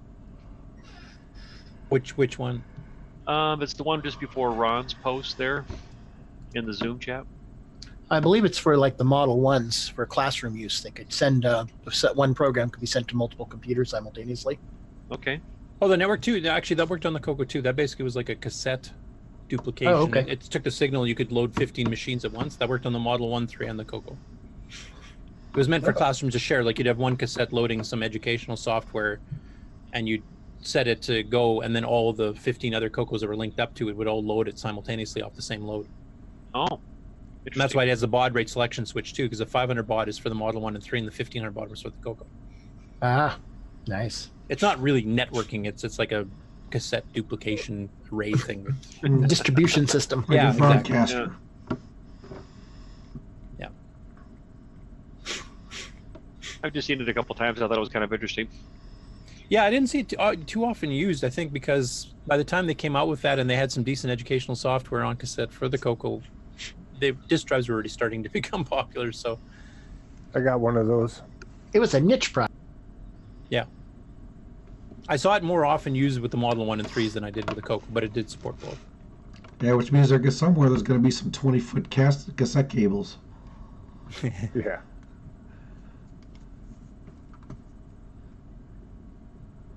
Anyway, that's all I had for news. So unless anybody else has anything else there, I am going to go through and try to get all my links gathered up here, and I'll throw them into the Zoom chat. And then if somebody wants to cut and paste those, who has access to the cross chat thing for, so it goes to YouTube and Facebook and everything else too, then you guys can put. Yeah, I can do that.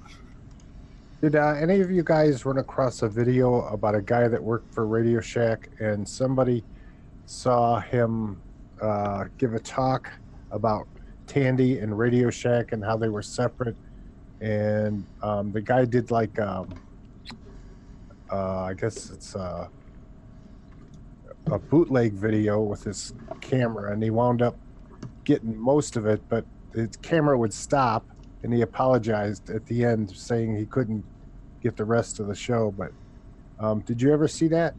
It's a guy that he referred to the to the Model 1 as a trash 80, and he used to work at a Radio Shack, and I forget the guy's name or whatever, but it's pretty interesting. For a little while, he puts up the color computer on the screen along with some of the other computers, talking about how they marketed the machine. And didn't. Yeah, exactly. That's much more accurate. Well, they talked about Bill Bixby and some of the other. What was the guy with chops on his face? Isaac Asimov? Yeah, Isaac. He didn't even use a computer at all. He did everything on his typewriter, and they spent like 3 hours with the guy trying to get him to use a processor on a computer, and he wouldn't do it.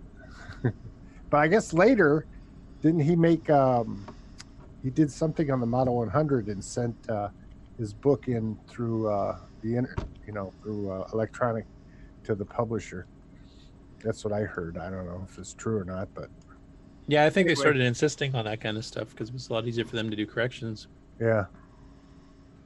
But there are a few of the old science fiction authors, like I know Jerry Parnell got into computers like right off the bat. I mean, we wrote a column for Byte. Oh, yeah, for years. for years. But Larry Niven, who he collaborated with on a lot of his books there, was one of those guys that for the longest time wouldn't get off a typewriter.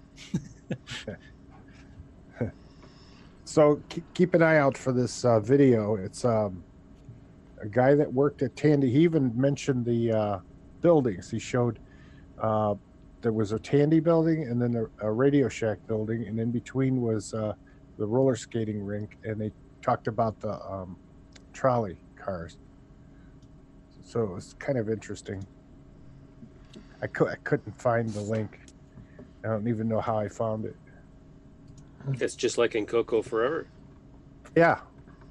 Yeah, he didn't show a video of it, but he did show the car. And he talked about that they ran in tandem and they went forward and backward. and he was kind of perplexed on why they had an ice rink. Because they could. I guess. Weird. Well, are we ready for the next commercial break? I think so. Get it. Right. Make sure I get the right one. Hello, I'm David Ladd. Thank you for watching CoCoTALK, the world's leading live CoCoTALK show. Hey, what's going on, everybody? It's me. It's the original gamer, Stevie Strow. You know, gameplay. To get your copy of a Gameplay Goodness Color Computer Gaming DVD today, head on over to 8bit256.com. There you will find several DVDs featuring color computer gameplay videos by the original gamer, Stevie Strow. So to get your very own copy of a Gameplay Goodness Color Computer Gaming DVD, head on over to the Retro Swag Shop at 8bit256.com and tell them the original gamer, Stevie Strow sent you.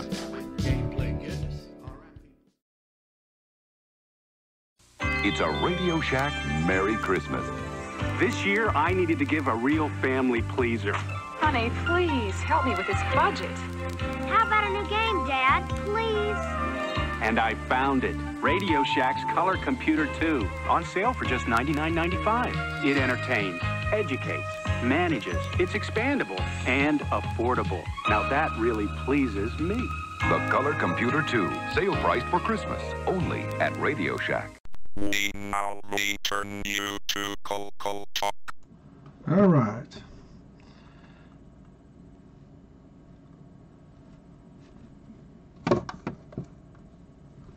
You guys still there?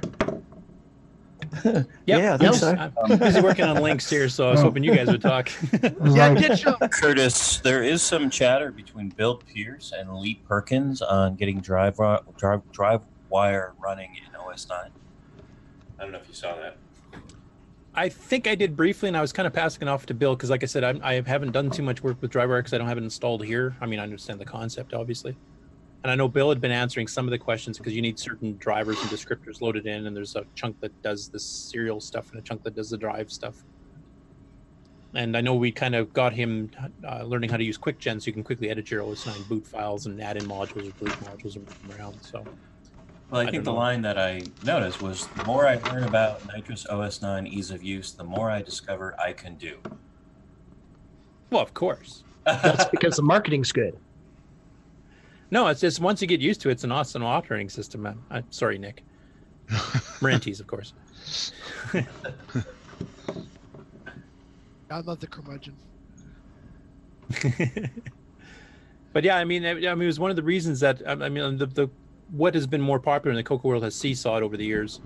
Like in the 80s, obviously, rigor RS-DOS was by far the most common. In the 90s, basically OS 9 was the one where all the new stuff was happening for the most part. And now it's kind of switched back again. And now it's kind of, hopefully the EOU will help balance it back out. I mean, hopefully eventually it's equal. They're all good. And you use them for the tasks they're best suited towards. And I'm hoping that's what ease of use will help to accomplish. Go ahead. Well, you and I know that's not really true. I'm trying to be nice to Nick. Come on. Right tool for the job. Yeah. Well, Nick and I have been going back and forth when he's been fiddling with certain parts of his development tools for Popstar, and I've mentioned more than a few times. If we wrote this in Basic 9, you would have been done yesterday. So. You get that? Now, I've been one who has never had a problem doing cross development. Again, a lot of people do cross development these days. Where they do stuff on a PC or Mac to do it on the CoCo, and they do the assembling or C compiling, whatever there. But back in the day, we used to do stuff where we wrote tools that would make stuff for an RS-DOS program under OS 9, just because it was that much easier to do with the tools that were already there. So I had no problem going back and forth across platform there, because it's all CoCo, so I wasn't feeling like I was cheating per se. It's So once is- again using the best tool. So OS 9, is that? I've never actually used it. I've got all the stuff on my CoCo SDCs, obviously, but I still get to play around with it. Is it like Windows is to DOS? Like Windows runs on, or used to run on top of DOS. So No, this does is it not run like- on top of Disk Basic. It uses Disk Basic to load the bootstrap, and then after that, it shuts all of Basic off and has its own complete OS with APIs and everything else. Okay, so it's and programming language wise, it's its own programming language as well. Oh, there's lots of them. There's a shell scripting language that's built in. There's Basic 09. There's several different assemblers. There's C compilers. There's Forth compilers, Pascal, Fortran, COBOL, Forth. Best thing is it's multitasking, multi-threaded. Yep. Some windowing. I mean, a bit more primitive than modern day stuff, but you can do some windowing stuff too with pull down menus and stuff where you don't have to write all the menu handling stuff yourself. You just set them up and let the OS do it. It's got drivers for various things, so you don't have to worry about targeting. It's got hardware extracted drivers, which was a big plus in the 90s, because that's when all the new Mhm. hardware, like IDE interfaces and all this stuff was starting to come out, and it was very easy to write drivers for that because it's built to be expandable. It's built to be added on. Whereas RS-DOS, you have to do all these hacks to get HDB DOS to work or ADOS to work, and you have some limitations as to how much you can add before you start breaking things. And it's good, like its native file system is built to handle 128 meg drives easily and up to 4 gig drives with multi-sector cluster partitioning and stuff. And yeah, it's got a lot of advanced features, especially considering OS 9 was originally written in 1980, and then the first CoCo version was written in 83, and then the CoCo 3 version in 85, 86. And automatically handles up to 2 megabytes of RAM. Yep. Yeah. Okay. And there's a GUI. Like if you get the ease of use version, there's the GUI is built into it too, so it's already pre-set up with a lot of stuff for you to fiddle with So if you want basically- to just kind of get into it. So basically, any of the languages that you're programming, like Fortran or Basic or whatever, it compile that operating system itself. The OS 9 operating system has the compilers and everything built in, does it? I guess. Or Well, originally they were all not third party, but originally they were all for sale separately. I think on OS 9 level 1, you got the assembler came free, and then on OS 9 level 2, I think Basic 09 came free, if I remember, and then everything else you had to pay for. But nowadays we've been kind of installing. Now we don't have some of those languages on the EOU because I haven't found copies of them again yet, like Fortran and COBOL, because back in the day they were $300 to $500 each. They were meant for businesses, or because OS 9 was also on other 6809 based systems like gimmicks and stuff that were thousands of dollars with more advanced hardware. And those languages were more for that platform because it was meant to run a business or an office or something like that. But they are available. And there's like Logo is another one. There's a bunch of them. We've got a couple of assemblers of C compiler and Basic 09, I think, are all on the ease of use right now, if you wanted to fiddle with those. And the ease of use is not on the SGC image. So you'd have to manually download that and add it to your SD card. Yeah, it's on my website and it's also on the Color Computer Archive. They've got, the latest beta 3 and beta 4 will be the one that's getting released for the fest, which has some more additional stuff added on. I have no problem with people putting on the SDC image if people want to put it in the base one. We have it set up as a 128 meg hard drive image. And on the SDC, you just type DOS on that image and it kicks up. Or you can even set it to auto execute. Like if you decide you want to live in OS 9, like I usually do, you can actually have it so as soon as you turn your CoCo on, it immediately fires up and goes straight into it. And it will have support for real-time clocks too. So. And you can run a program called RDOS or something, the Burke and Burke program, so you can run Basic, like a Radio Shack Basic in. Yeah, it's not 100% compatible. As long as it's a pure Basic program, you're fine. But if you start doing a lot of peeks and pokes, expecting ROMs to have certain things in certain spots, that won't changes them around. Yeah. But for straight Basic, it works pretty good. Though once you get used to Basic 09, it's such a more powerful version of Basic. I wouldn't honestly go back. And OS 9 is still in commercial use today. Yeah, I mean, OS 9 eventually got ported to 68K, 68,000 series, and then it also got ported to the PowerPC and the Intel. And we had Alan Battinger on here earlier, who actually has the rights to what Microware got, because Microware got sold off a couple times. And it's still an active project today for modern hardware. And there's he actually gave an offer where you can download a version of it that you can actually play with at home on modern hardware. Community virtual machine. Yeah. I did ask in the 68K forum on Discord about where I could get a 68K copy, but nobody really answered me. I don't want to. I'm hoping not to pay for it. But yeah, maybe. there was versions for the Mac, there was versions for the Amiga, and there was versions for the Atari ST. The Atari ST one, if I remember correctly, was done in North America because Kevin Darling contributed to that one. The Amiga one and the Mac ones, I think, were both done in Europe. The European OS9 community is a lot bigger than it was here in North America. I want a copy for Amiga, but I don't think it was on the repository. Probably not. For the Amiga repository. Yeah. I'm trying to remember what the name of the company that did the Amiga version is. I know it was two different companies. One did the Mac and one did the Amiga. And I can't remember. It's pretty well unknown in the Amiga world. Yeah. Yeah, the Atari ST, I think, as far as the 68K platforms, besides the CoCo 4s, quote unquote, of which we had multiple ones with the TC70, the MM1, System 4, which all had OSK that was sold with them bundled. But I think the most popular one was the Atari ST port. Oh, yeah. The Atari ST wasn't multitasking to start with, so that was the only way you could get a multitasking one. Yeah. The Amiga already had multitasking, so. The OS9 does not come up on AmiNet. So search continues. Yeah, I'm not sure where to find it. I remember I saw it running back in the day. So.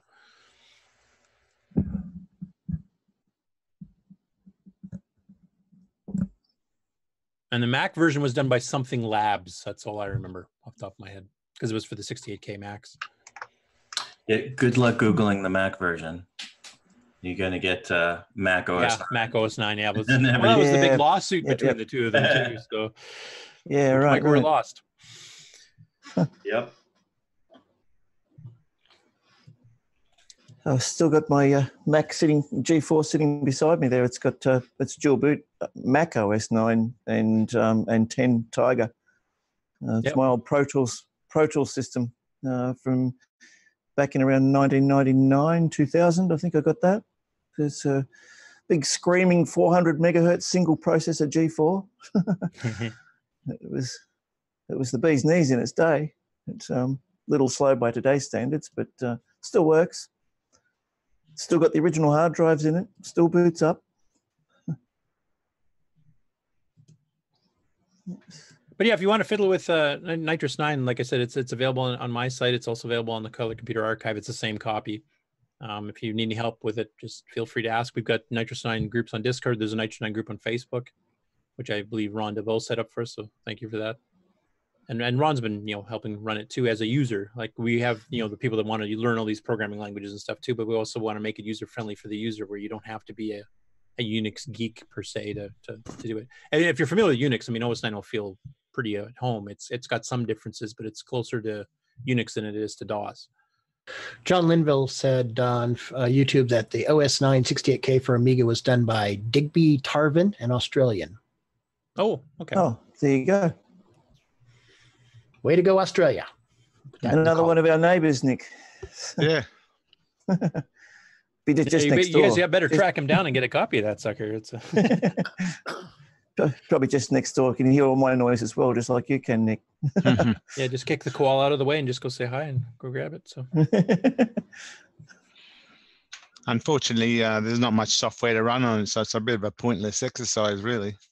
Well, I'm not sure if that's true, though, because, well, it depends. If you want like games and stuff, then obviously, yes. Yeah, let's face it, that's what most people want.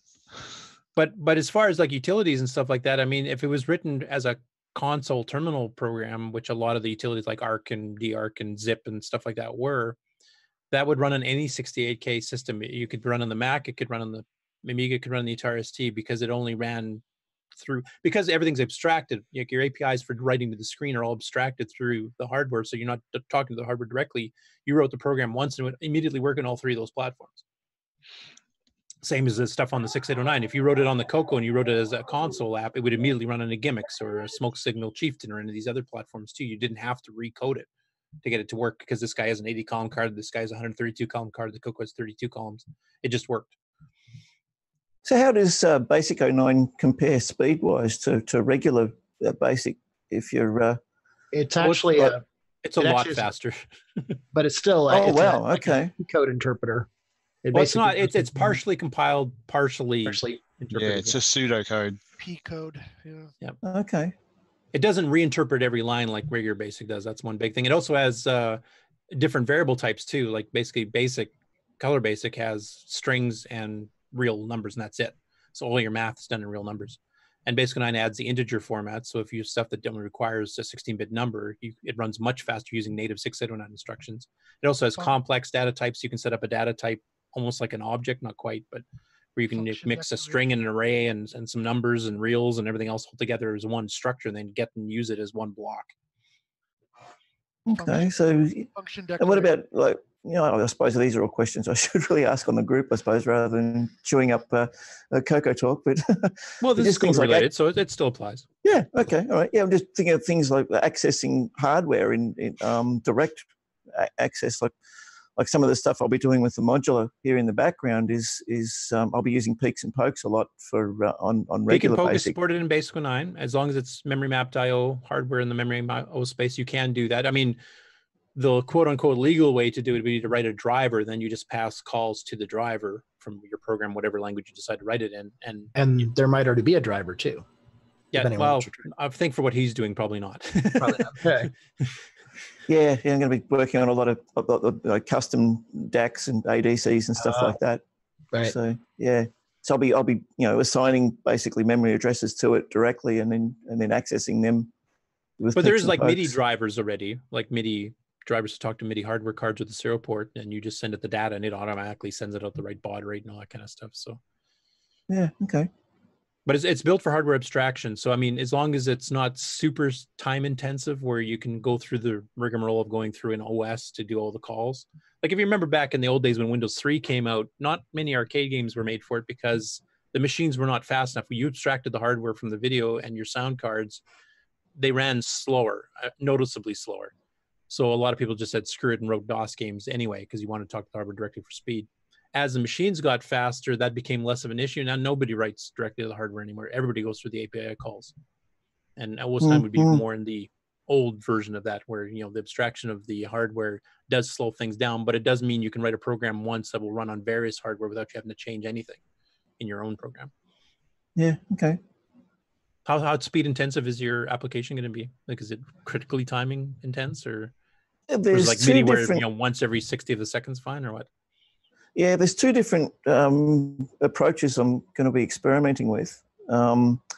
One approach is to have a hardware device, like a shift register type thing, to store values, and then have that clocked directly from the sequencer running in the background. So the sequencer will be doing the timing. Or the other option is to have the CoCo actually doing, sending out the clock pulses, which will be very critical timing-wise. If that's the method I'm going to experiment with first. So the CoCo will be sending out regular. Sorry. Do it in RS-DOS direct assembly.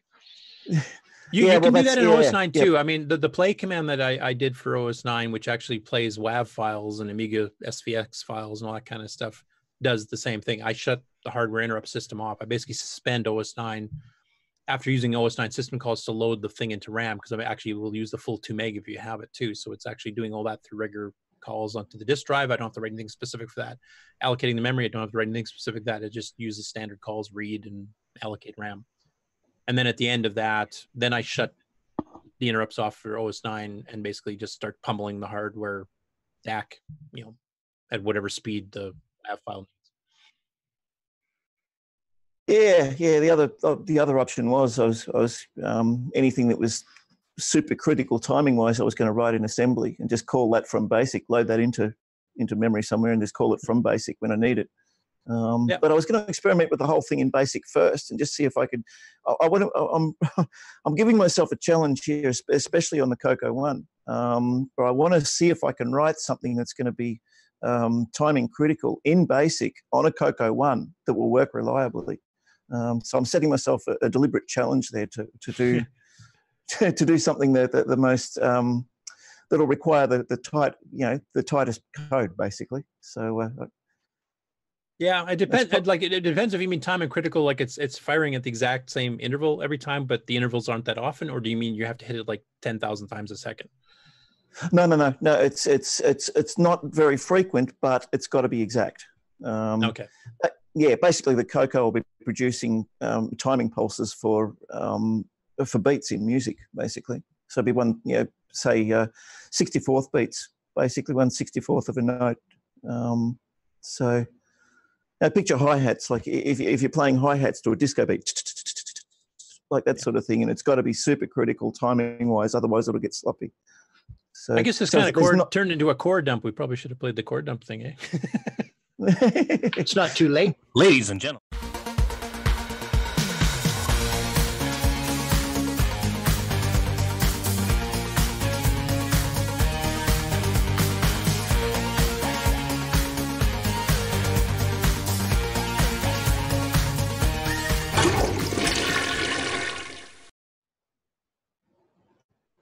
We'll fix it in post.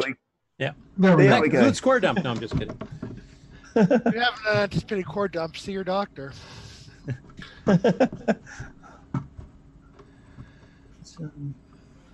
No, it's a fun little OS to play with. It does have some limitations. Like if you want to do incredible hardware accesses for a top end game or something like Nick does or Steve York does, then yeah, it's not for you. Now, if you want to do a basic game, you can definitely do basic graphics games faster under Basic 09 than you can do under RS-DOS. So what about the Gimme X with the 5 megahertz acceleration? Well, that would help no matter whether you're running Disk Basic or OS9. But then can you do, well, that's true, I guess. So you'd still have an advantage in RS-DOS. Yeah, I would speed up everything. Is he actually doing the 5 megahertz? I haven't heard that as an official statement. Not official. He asked if it could be done. I do know that Bill Noble has written some extensions for the Matchbox CoCo, which is using the same core that Gary's using, which adds the extra text modes and extra graphics modes we were talking about earlier. So there's support in the graphics drivers for Nitrous 9 already to handle some of that extra text and stuff. And if the Gimme X does it the exact same way, you just have to enable that, and then bang, you've got these extra modes already ready to go. Yeah, Ed Snyder was just confirming that the memory chips in the Boomerang could handle it, and it sounded like between Richard, Jim Brain, and Ed Snyder, they suspected that 5 megahertz at least. Yeah, that would be cool. I definitely wouldn't have complaints running on 5 megahertz CoCo. What was the maximum speed for the 6809 was the 68C09, wasn't that around 3.5 megahertz? That's 6309. Yeah, the 6809 technically stopped at 2 megahertz officially from Motorola. The Hitachi one officially, depending on who you talk to, at Hitachi was either 3 or 3.5 megahertz or 4. Okay. Somewhat. But most people that have done testing on it, even back in the 90s when we first found out about it, said it runs reliably 99% of the time at 5 megahertz. Oh, wow. Okay. That's just what they tested it up to, right? They only tested it up to 2 megahertz, and anything above that, they don't guarantee. Well, 3 they did. Yep. 3 they guaranteed. That was actually I've got the Hitachi catalog, and 3 was an officially rated speed. Yeah.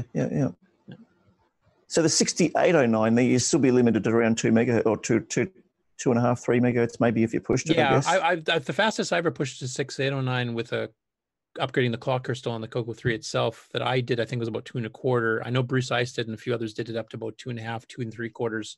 Well, they had to add fans at that point because that's the old CMOS chips, right? And the Hitachi is using NMOS, which is a lot cooler. Yeah.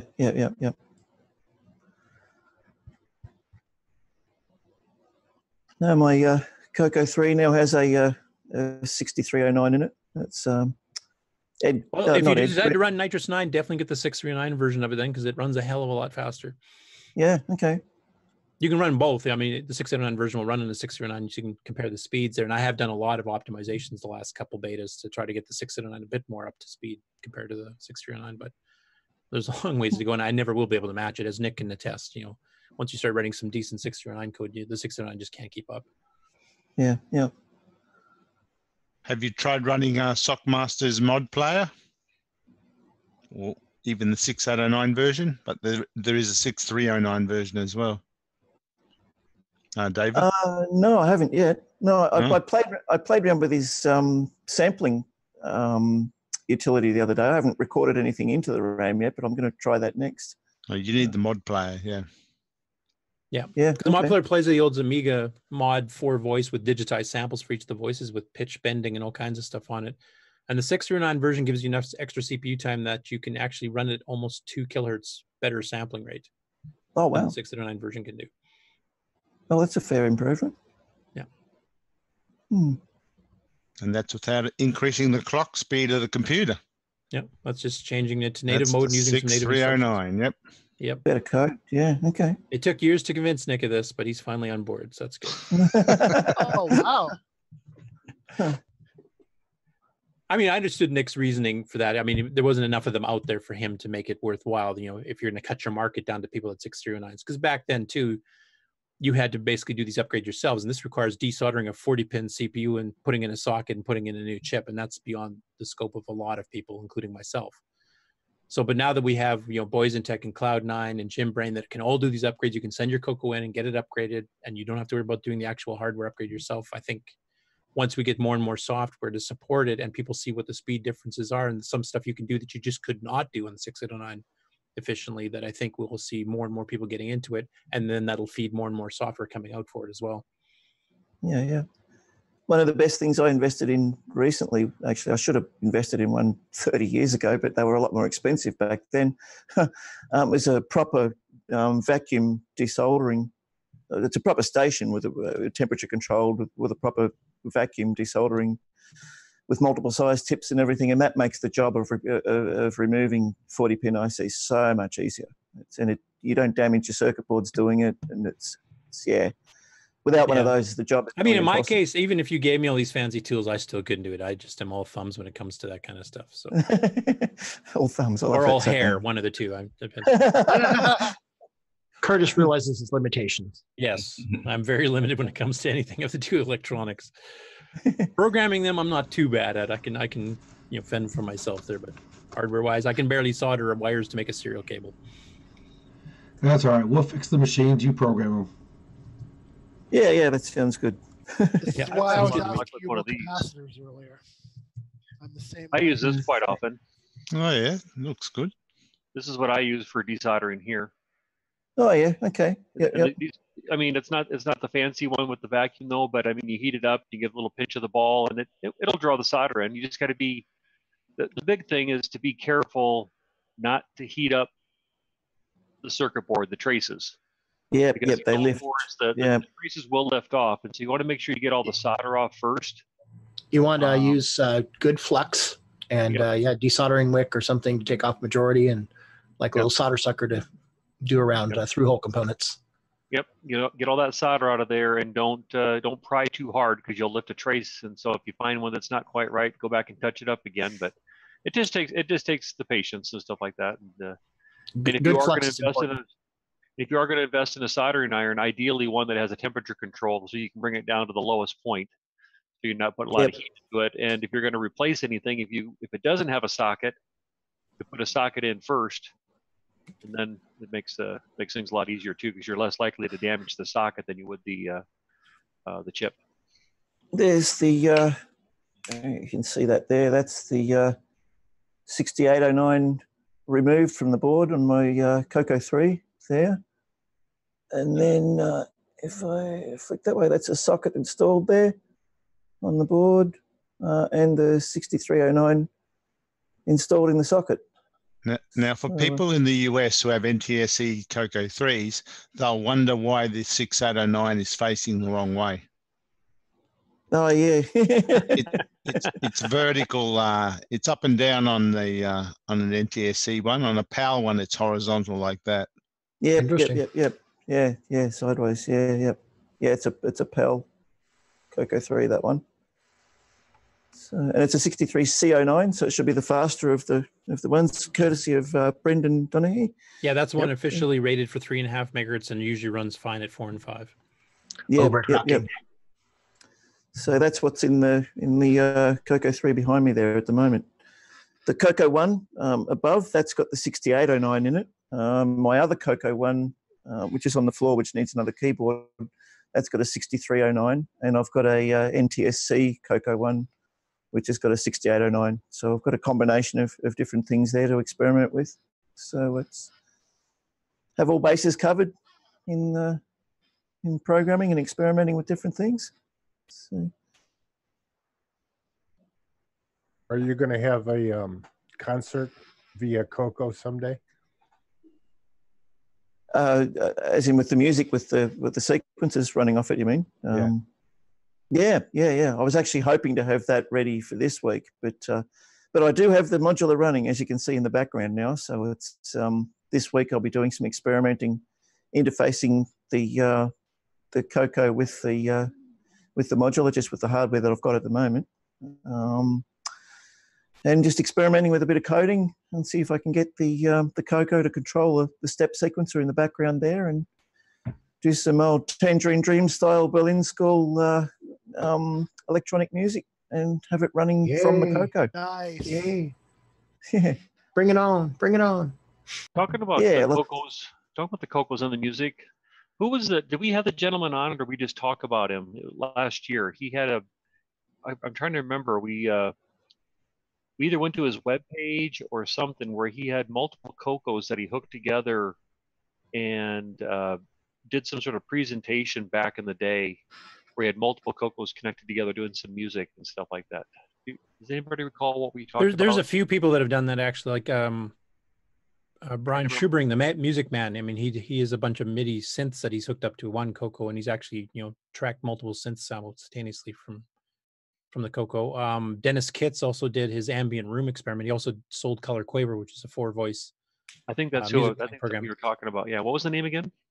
Dennis Kitts, Bathory Kitts. Dennis Kitts. Okay, that sounds familiar. Yeah, he did the lower kit. He did hardware and software. He did stuff for the Model 1 and 3 as well, even before. And he still runs the CoCo mailing list too. Yeah.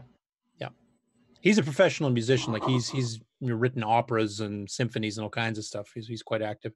But he did a demonstration of his ambient room, which is a demo he did back in the 80s, where he actually had CoCos that actually had sensors, hardware designed by him, that would react and emit sound based on movement within the room.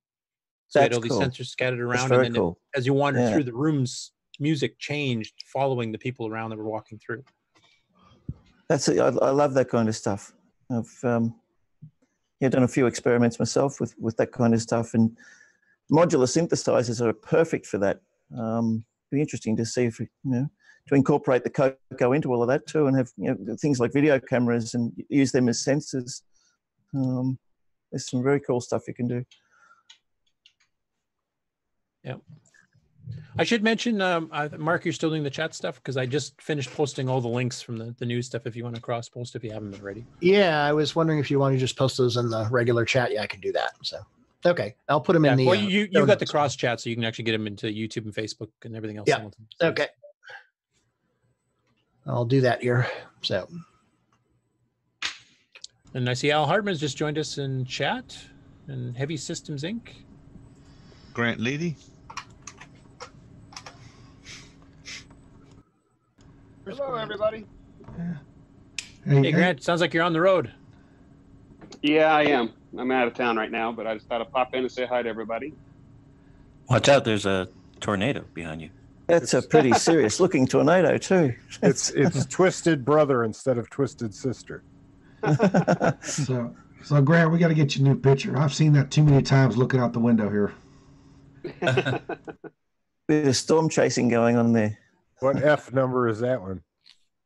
I would probably say that would be a EF3 or 4, if not a 5. It's a big one. Yeah. Depends if it hits city or not.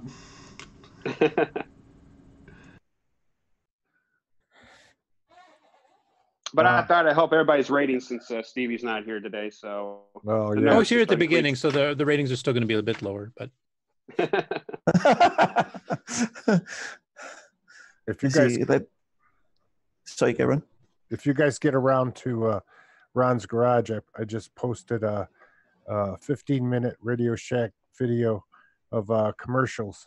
There's 30 commercials on there, and they range from toys to radios to computers, and lots of toward the end, lots of the PC stuff.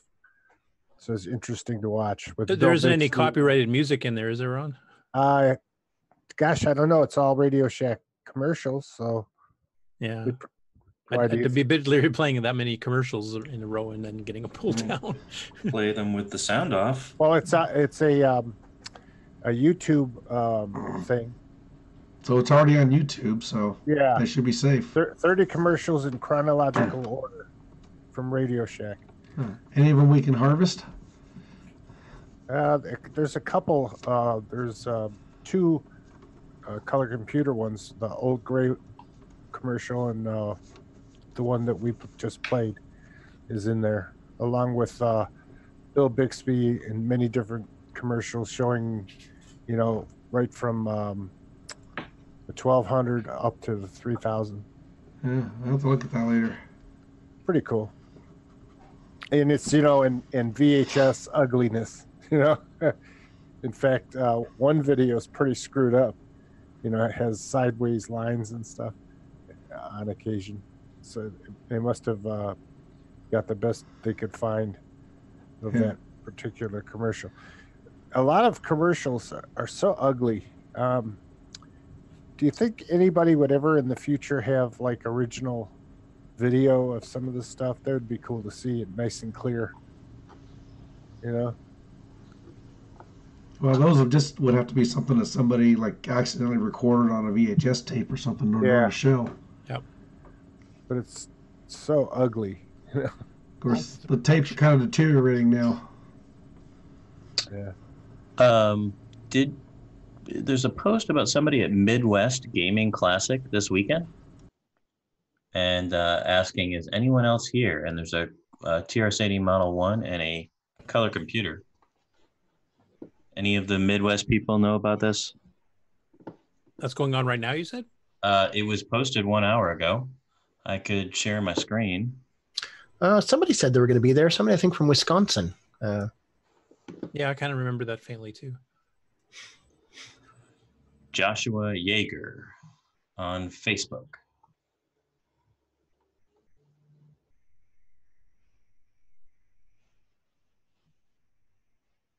Yeah, exactly. That CoCo one in the background there you've got, Ron, just beside you there. Is that the keyboard on that? Is that off an earlier model? It's a Mark Data keyboard. Oh, okay. Right. Thought it might have been off a Model 1 or 2 or something like that. Or... No, it was made for it. It's Mark Data products. I remember Color Computer News had an article where they actually showed you how to cut the case wider, and you can actually fit a Model 3 keyboard, and they showed you how to rewire it into a CoCo. Oh, yeah? Cool. Oh, okay. No, it suits it with the early model CoCo one there with the full black surround. That actually suits it really nicely. Yeah. Yeah, there's quite a few good keyboards for the CoCo, and Keytronics made several models. They had the Professional and a couple others I can't remember. Then they had the HDL57, the Mark Data products, which one showing here. And there was another one. One had one function key. The Mark Data didn't have any extra keys, and the other, the HDL and the P, whatever the Makona was, had several of them. All had 4 function keys or 4 different keys. Some had locking keys that would click and they'd lock down like a caps lock key, and so it's quite a few third-party keyboards that are actually quite good.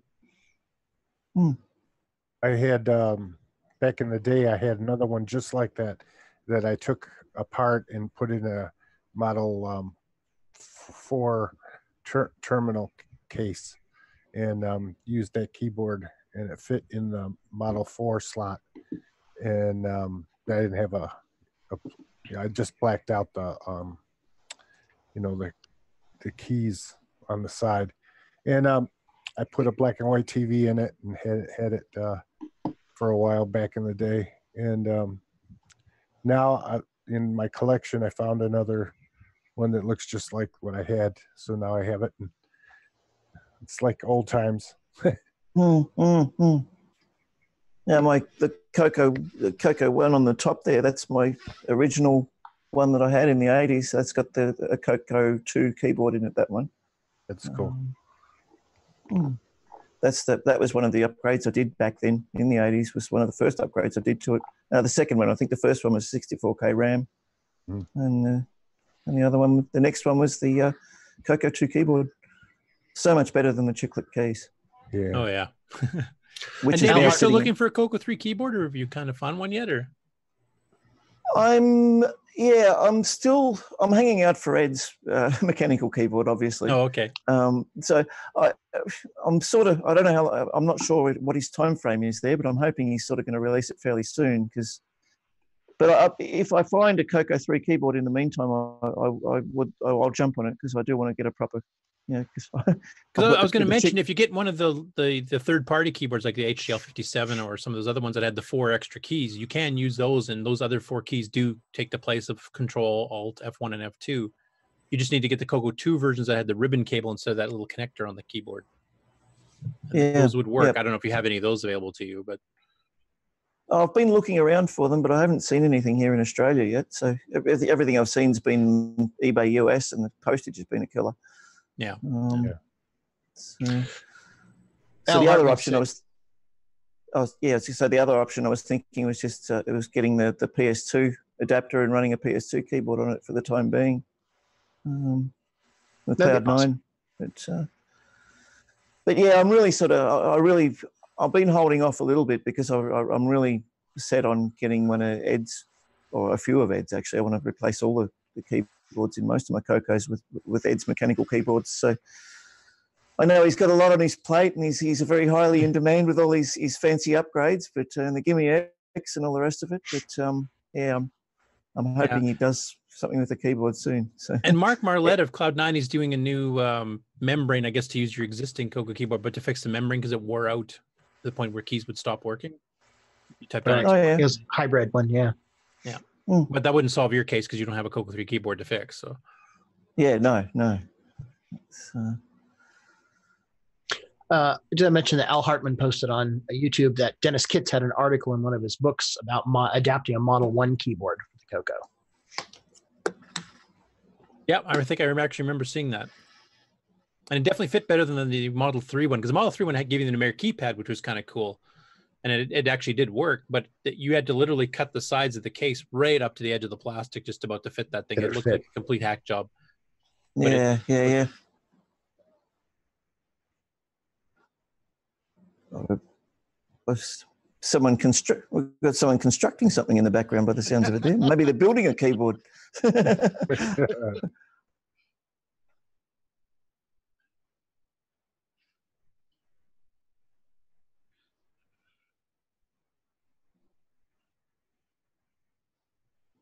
Yeah, that's what I've got in my... I forgot about that. Yeah. My CoCo 1 in the background there, that's got one of those adapters in it. That's because it's got the pins. And there's something else I've noticed too. There's actually 3 different connectors. The CoCo 3 has a ribbon connector thing, but there's 2 different ribbon connectors. One's got the pins on one side and one's got the pins on the other side. And I've got a keyboard. I've got 2 keyboards here. I've got a melted keyboard, which the ribbon cable has the conductive side on one side of it, and the other keyboard I've got here, the chiclet keys, has got the conductor on the other side. So I thought I'd try and get a little smart there, and I folded over the ribbon connector to get connectors on the correct side for the CoCo 3 to plug it into the CoCo 3. And it connected up, but it didn't work. So there must be some other difference there as well. So I've got, there's basically 3 different keyboard connectors I've got here, and it's a bit of a pain. That little adapter also had a resistor pack on it. Yep. For pull-ups. Yep. Yeah, that's the one in my CoCo 1 behind me there. Yeah, hopefully it does come out with that soon, because I know there's a few people that are interested in getting that with a real mechanical key style. Like, it's an improved keyboard. Mark's is basically to fix an existing keyboard to get it back to pristine shape, but Ed's going like kind of a step further with making a brand new keyboard, new laser etch keycaps and everything else here, where it's actually going to be a much better quality keyboard than the CoCo 3 keyboard ever was. Well, and for people that don't have one at all, it's what they need. They don't have anything to start with. That's exactly why I'm sort of holding off until that comes. I mean, if I can get something cheap in the meantime, like if I come across a CoCo 3 keyboard for a reasonable price here in Australia, I'll get it for the meantime. But I don't want to spend a fortune on a solution for it and then be buying one of Ed's keyboards later on anyway, and spend, Yeah, and I will mention OS 9 Level 2, like the ease of use Nitrous 9 thing, really does need those keys for quite a bit of stuff. You can stumble through some of it, but there's some stuff you won't be able to do without Alt and Control especially. Yeah, right. Just to give you a heads up on that, some basic stuff you can do, but some of like your command line editing and stuff requires Control to do insert and delete and things like that, so you wouldn't be able to do that. Yeah, okay. David, is that CoCo Max there on the top one? That's it. Certainly is. Yeah. What did you draw there? It's an ad for the CoCo VGA and CoCo SDC. Oh, it's if we can go, if we can go full screen. So I'm in mirror there. CoCo VGA, CoCo SDC, running on 64K CoCo One e-board. Okay. Just a little thing I did when I first got CoCo Max running. It was my first experiment with it. So I figured I'd give, Ed and Brendan have been fantastic support for many of us here, and provided us with some fantastic solutions. So I figured I'd give them a bit of a plug on the show. Cool.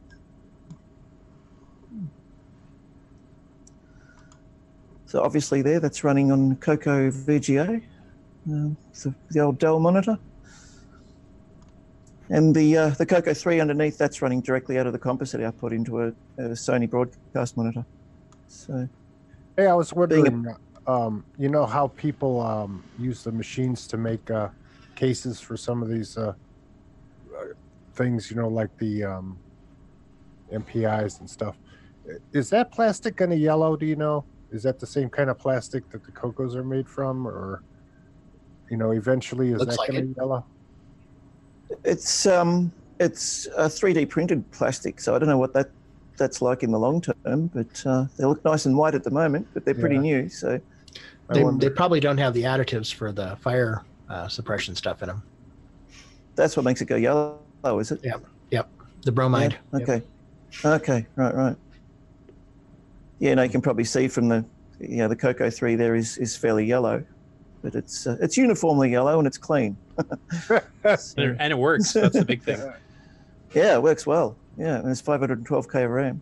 So it's courtesy of Bryza. Fantastic support there. He's got some work there for me to do too. So he's got a couple of CoCos he wants to remove the chips from. So I said to we scratch each other's backs or whatever, and help each other out, and the spirit of the CoCo community. So he's helped me out with the CoCo 3, and I'll help him out removing some of the chips off his boards for him. So he's got some work there for me to do too. So he's got a couple of CoCos he wants to remove. No, we're getting echo back from somebody. Oh yeah, I was thinking, hey, didn't I just say that? That was me looking at the video on my phone, but it turned down almost to nothing. Oh wow. Your microphone's working well. Yeah, it's really sensitive, and I can see it's picking up the rain from outside too. So, so I get a quarter bar of just background noise. So I've been trying to mute it when I can here, but then I'm finding the mute isn't doing a darn thing.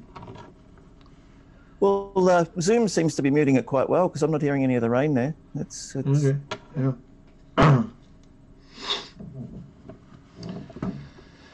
So is there anything else to discuss, or? No, we're all disgusted.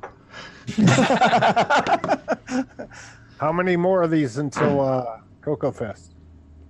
2, I think. You do math. Let's see, calendar. 7, 2, yeah, and then before 20th and 27th, if you're in the U.S. That'll be the 21st and 28th if you're in Australia. Make the trek. Are we going to have one? Touch the heron. Are we going to have one, even though we're, the fourth we can. I mean, now that we have multiple people that can stream, we can certainly stream, and people can join Zoom, from on site.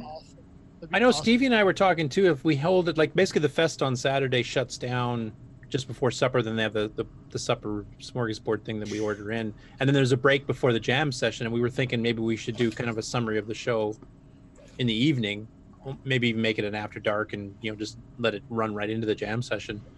I want to That'd be see about the jam session. 7 Eastern time. Yeah, so we could do that and just, postpone it till the evening because we're going to be busy on the show floor and there's seminars going on and all kinds of stuff during the day. So we wouldn't be able to do too much as far as the people that are actually there. I mean, if you guys want to hold your own little private thing, or not private, but a smaller version of the show, because a lot of us will be at the show. Will you guys be on Discord? Will you guys be on Discord? Let us know what's going on. Yeah, I got Discord on my phone. I would assume most of us do. Like in terms of show, like in terms of if you know when you're going to go live, if you can post in Discord, that'd be awesome. Yeah, and I think Stevie was planning on streaming little bits and pieces here and there, or even just setting up a camera and letting it run during the day so that people have something to see, people walking by and maybe see some of the products depending where the camera's set up, or maybe even the seminars. You can see the seminars live. I'm not sure what his plans are. If we did a show at the 2:00 slot, we could one of the views we could have could maybe be streaming from CoCo Fest. That's not a bad idea. Yeah. And then you could have maybe somebody set up there at CoCo Fest could actually be showing the show as we're doing it. Or answer questions and do a walk around.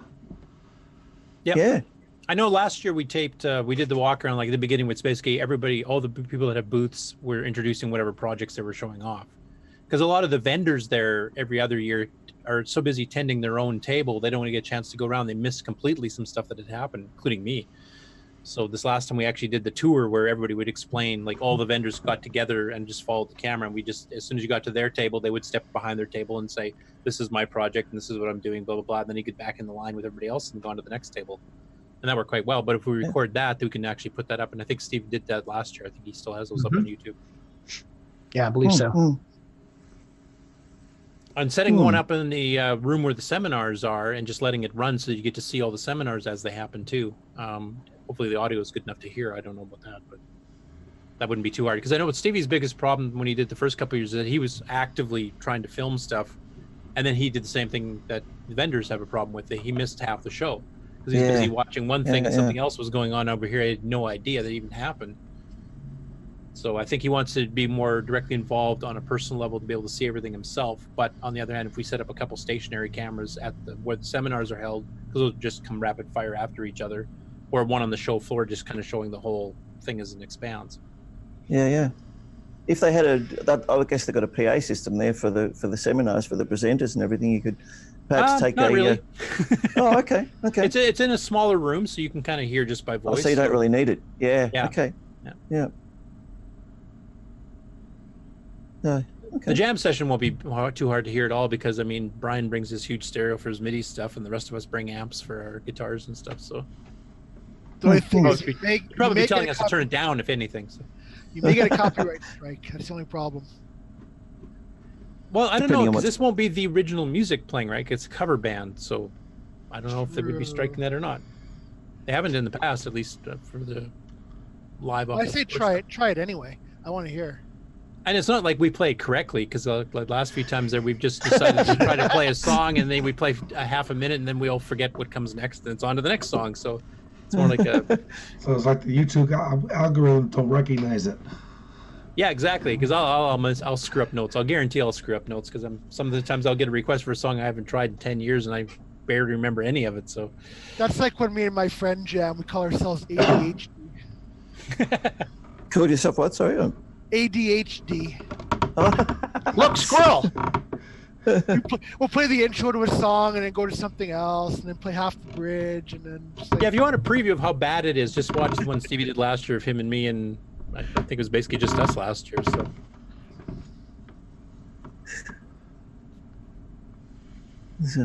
I guess Brian Schubring joined in for a bit. Tony Berdraza sang a song or two. I don't know if we recorded, but Rick Adams played a little bit of blues licks on an acoustic guitar, which is kind of cool because I didn't even know he played guitar. That'd be cool. Back in the day when that was my 80s iPod. Nice. Cool. So that was I bought that new in the 80s. That's a recent photo. It still works, and I've been plugging my CoCo into that. So how much was that baby? I can't remember. I think it might have been $300 or something back in the day when I bought it. Did it use fancy chromium tape? Yes, yeah. Chrome and metal tape capability, actually. Oh, yeah. And auto reverse and programmable swapping between the decks and high-speed dubbing and all the rest of it. And 10-inch woofers and quite a decent power amp in it too. And we're talking about jam sessions and everything. That's back in the day. I used to use that as a keyboard amp with the DX7 and the SY77. And, you didn't look like the guy in the bus in one of those Star Trek movies with a boom box. Remember that? That was Star Trek 4, right? When it went back in time. Yeah, when you got the nerf pinch to shut him up. Yeah. Talking to his mouse. Computer. That was a good one. Star Trek 4. It was even numbered, so it was good.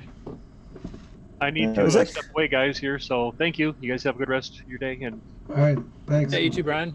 Thank you. See you, Brian. See you next week, Brian. You bet. Hey, Brian.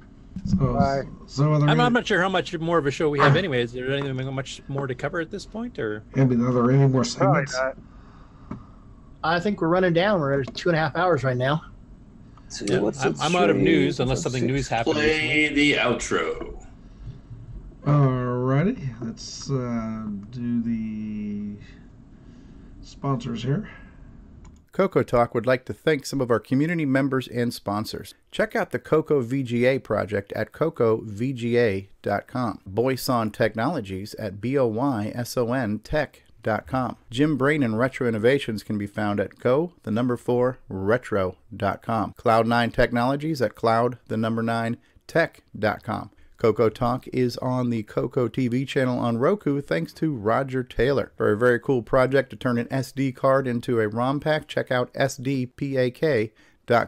Get your own switcheroo and wallaby cable at cocoman.biz. Check out some coffee mugs, t-shirts, and swag at our retro swag shop at 8bit256.com. For all things color computer, visit imacoconut.com. That's imacoconut.com. For all things CoCoTALK, visit us on the web at CoCoTalk.live. Let's not forget the CoCo Crew at CoCoCrew.org, Extructus Productions at EXTRUCTUS.com, and certainly, let's not forget the Cylon himself, Ed Snyder, the Zipster at the Zipster Zone, THEZIPPSTER Zone.com. This concludes another episode of CoCoTALK, the world's leading live talk show featuring the Tandy Color Computer. For all things CoCoTALK, visit us on the web at CoCoTalk.live. We'd love to hear from you. Send feedback, suggestions, even segments via email to CoCoTalk at CoCoTalk.live. Consider supporting the show with a purchase of merchandise from our retro swag shop at 8bit256.com. If you'd like to become a patron of the show, click on the Patreon link on our site at CoCoTalk.live.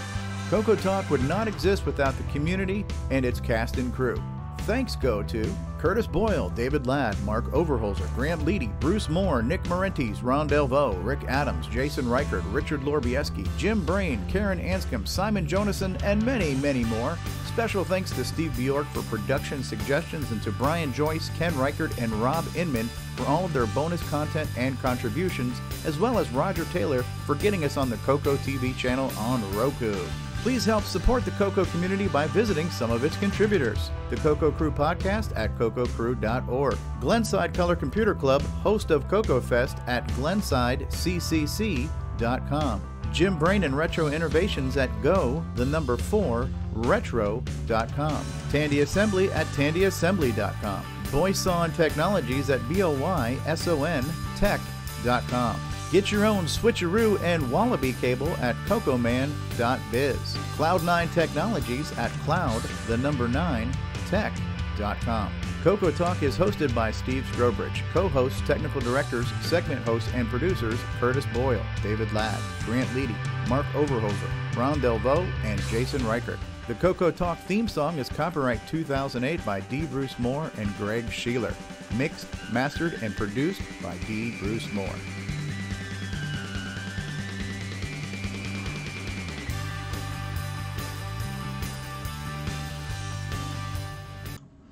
Well, all right. Any parting thoughts? Nick, are you What are you doing with your SY99? You wouldn't be entertaining the possibility of selling it by any chance, would you? Definitely not. Oh, I can't be too greedy, I guess. Mine will be here tomorrow. I've had. I mean, I don't know how to play the things, but my kids they're into that sort of thing. Yeah, so I yeah, keep yeah. the keyboard for when they come over. Yeah, no, perfectly understandable. They're very desirable keyboards. Yeah, yeah. You've got an SY77, haven't you? Yeah, and I've got a 99 on the way, and that'll be here tomorrow. So it's basically the same thing, just a bigger, longer keyboard. yeah, it's some different samples, and also a much better effects section as well. Oh, right. Yeah, yeah, yeah. Yeah. Yeah, and the 99 has the ability to import samples as well, user samples. Okay. So yeah, so there's a few additions in the 99 over the 77, but the 77 is still a fantastic board. It's a heavy thing. Yeah, yep, 20 kilos. Built like a tank. All right. End of the show. Ready to push the button. I think they were Casio. I think they were speaking Australian. Is this the end? Is this the end? They didn't say Foster's. Ron Delvaux, what's that in the background you got there? This is my Radio Shack one. I picked up for $6. Does it do MIDI? Yes. Look. Nice. There you go. Where'd you get that? Radio or at Goodwill. Nice. For like $6. I'm beginning to think Ron has a Radio Shack in his garage. Yeah. What's the branding on that one? Did they brand it realistic, or It's is it Radio Shack or Casio? It's probably a Casio. 42 rebadge Casio. 4059. Yeah. It takes 6 C batteries or this. Oh, yep. Yep. It's fun. I don't know how to play it. Well, just get the MIDI cable for it there, Ron. You can run Ultimuse and play all the MIDI songs that Mike Knutson and the guys did back in the 80s and 90s. I'll have to try. Brian Schubering could definitely help you with that. He's runs a lot of that stuff too. Cool. Okay. Say goodbye, everybody. Goodbye, everybody. Bye, everybody. Bye. Bye.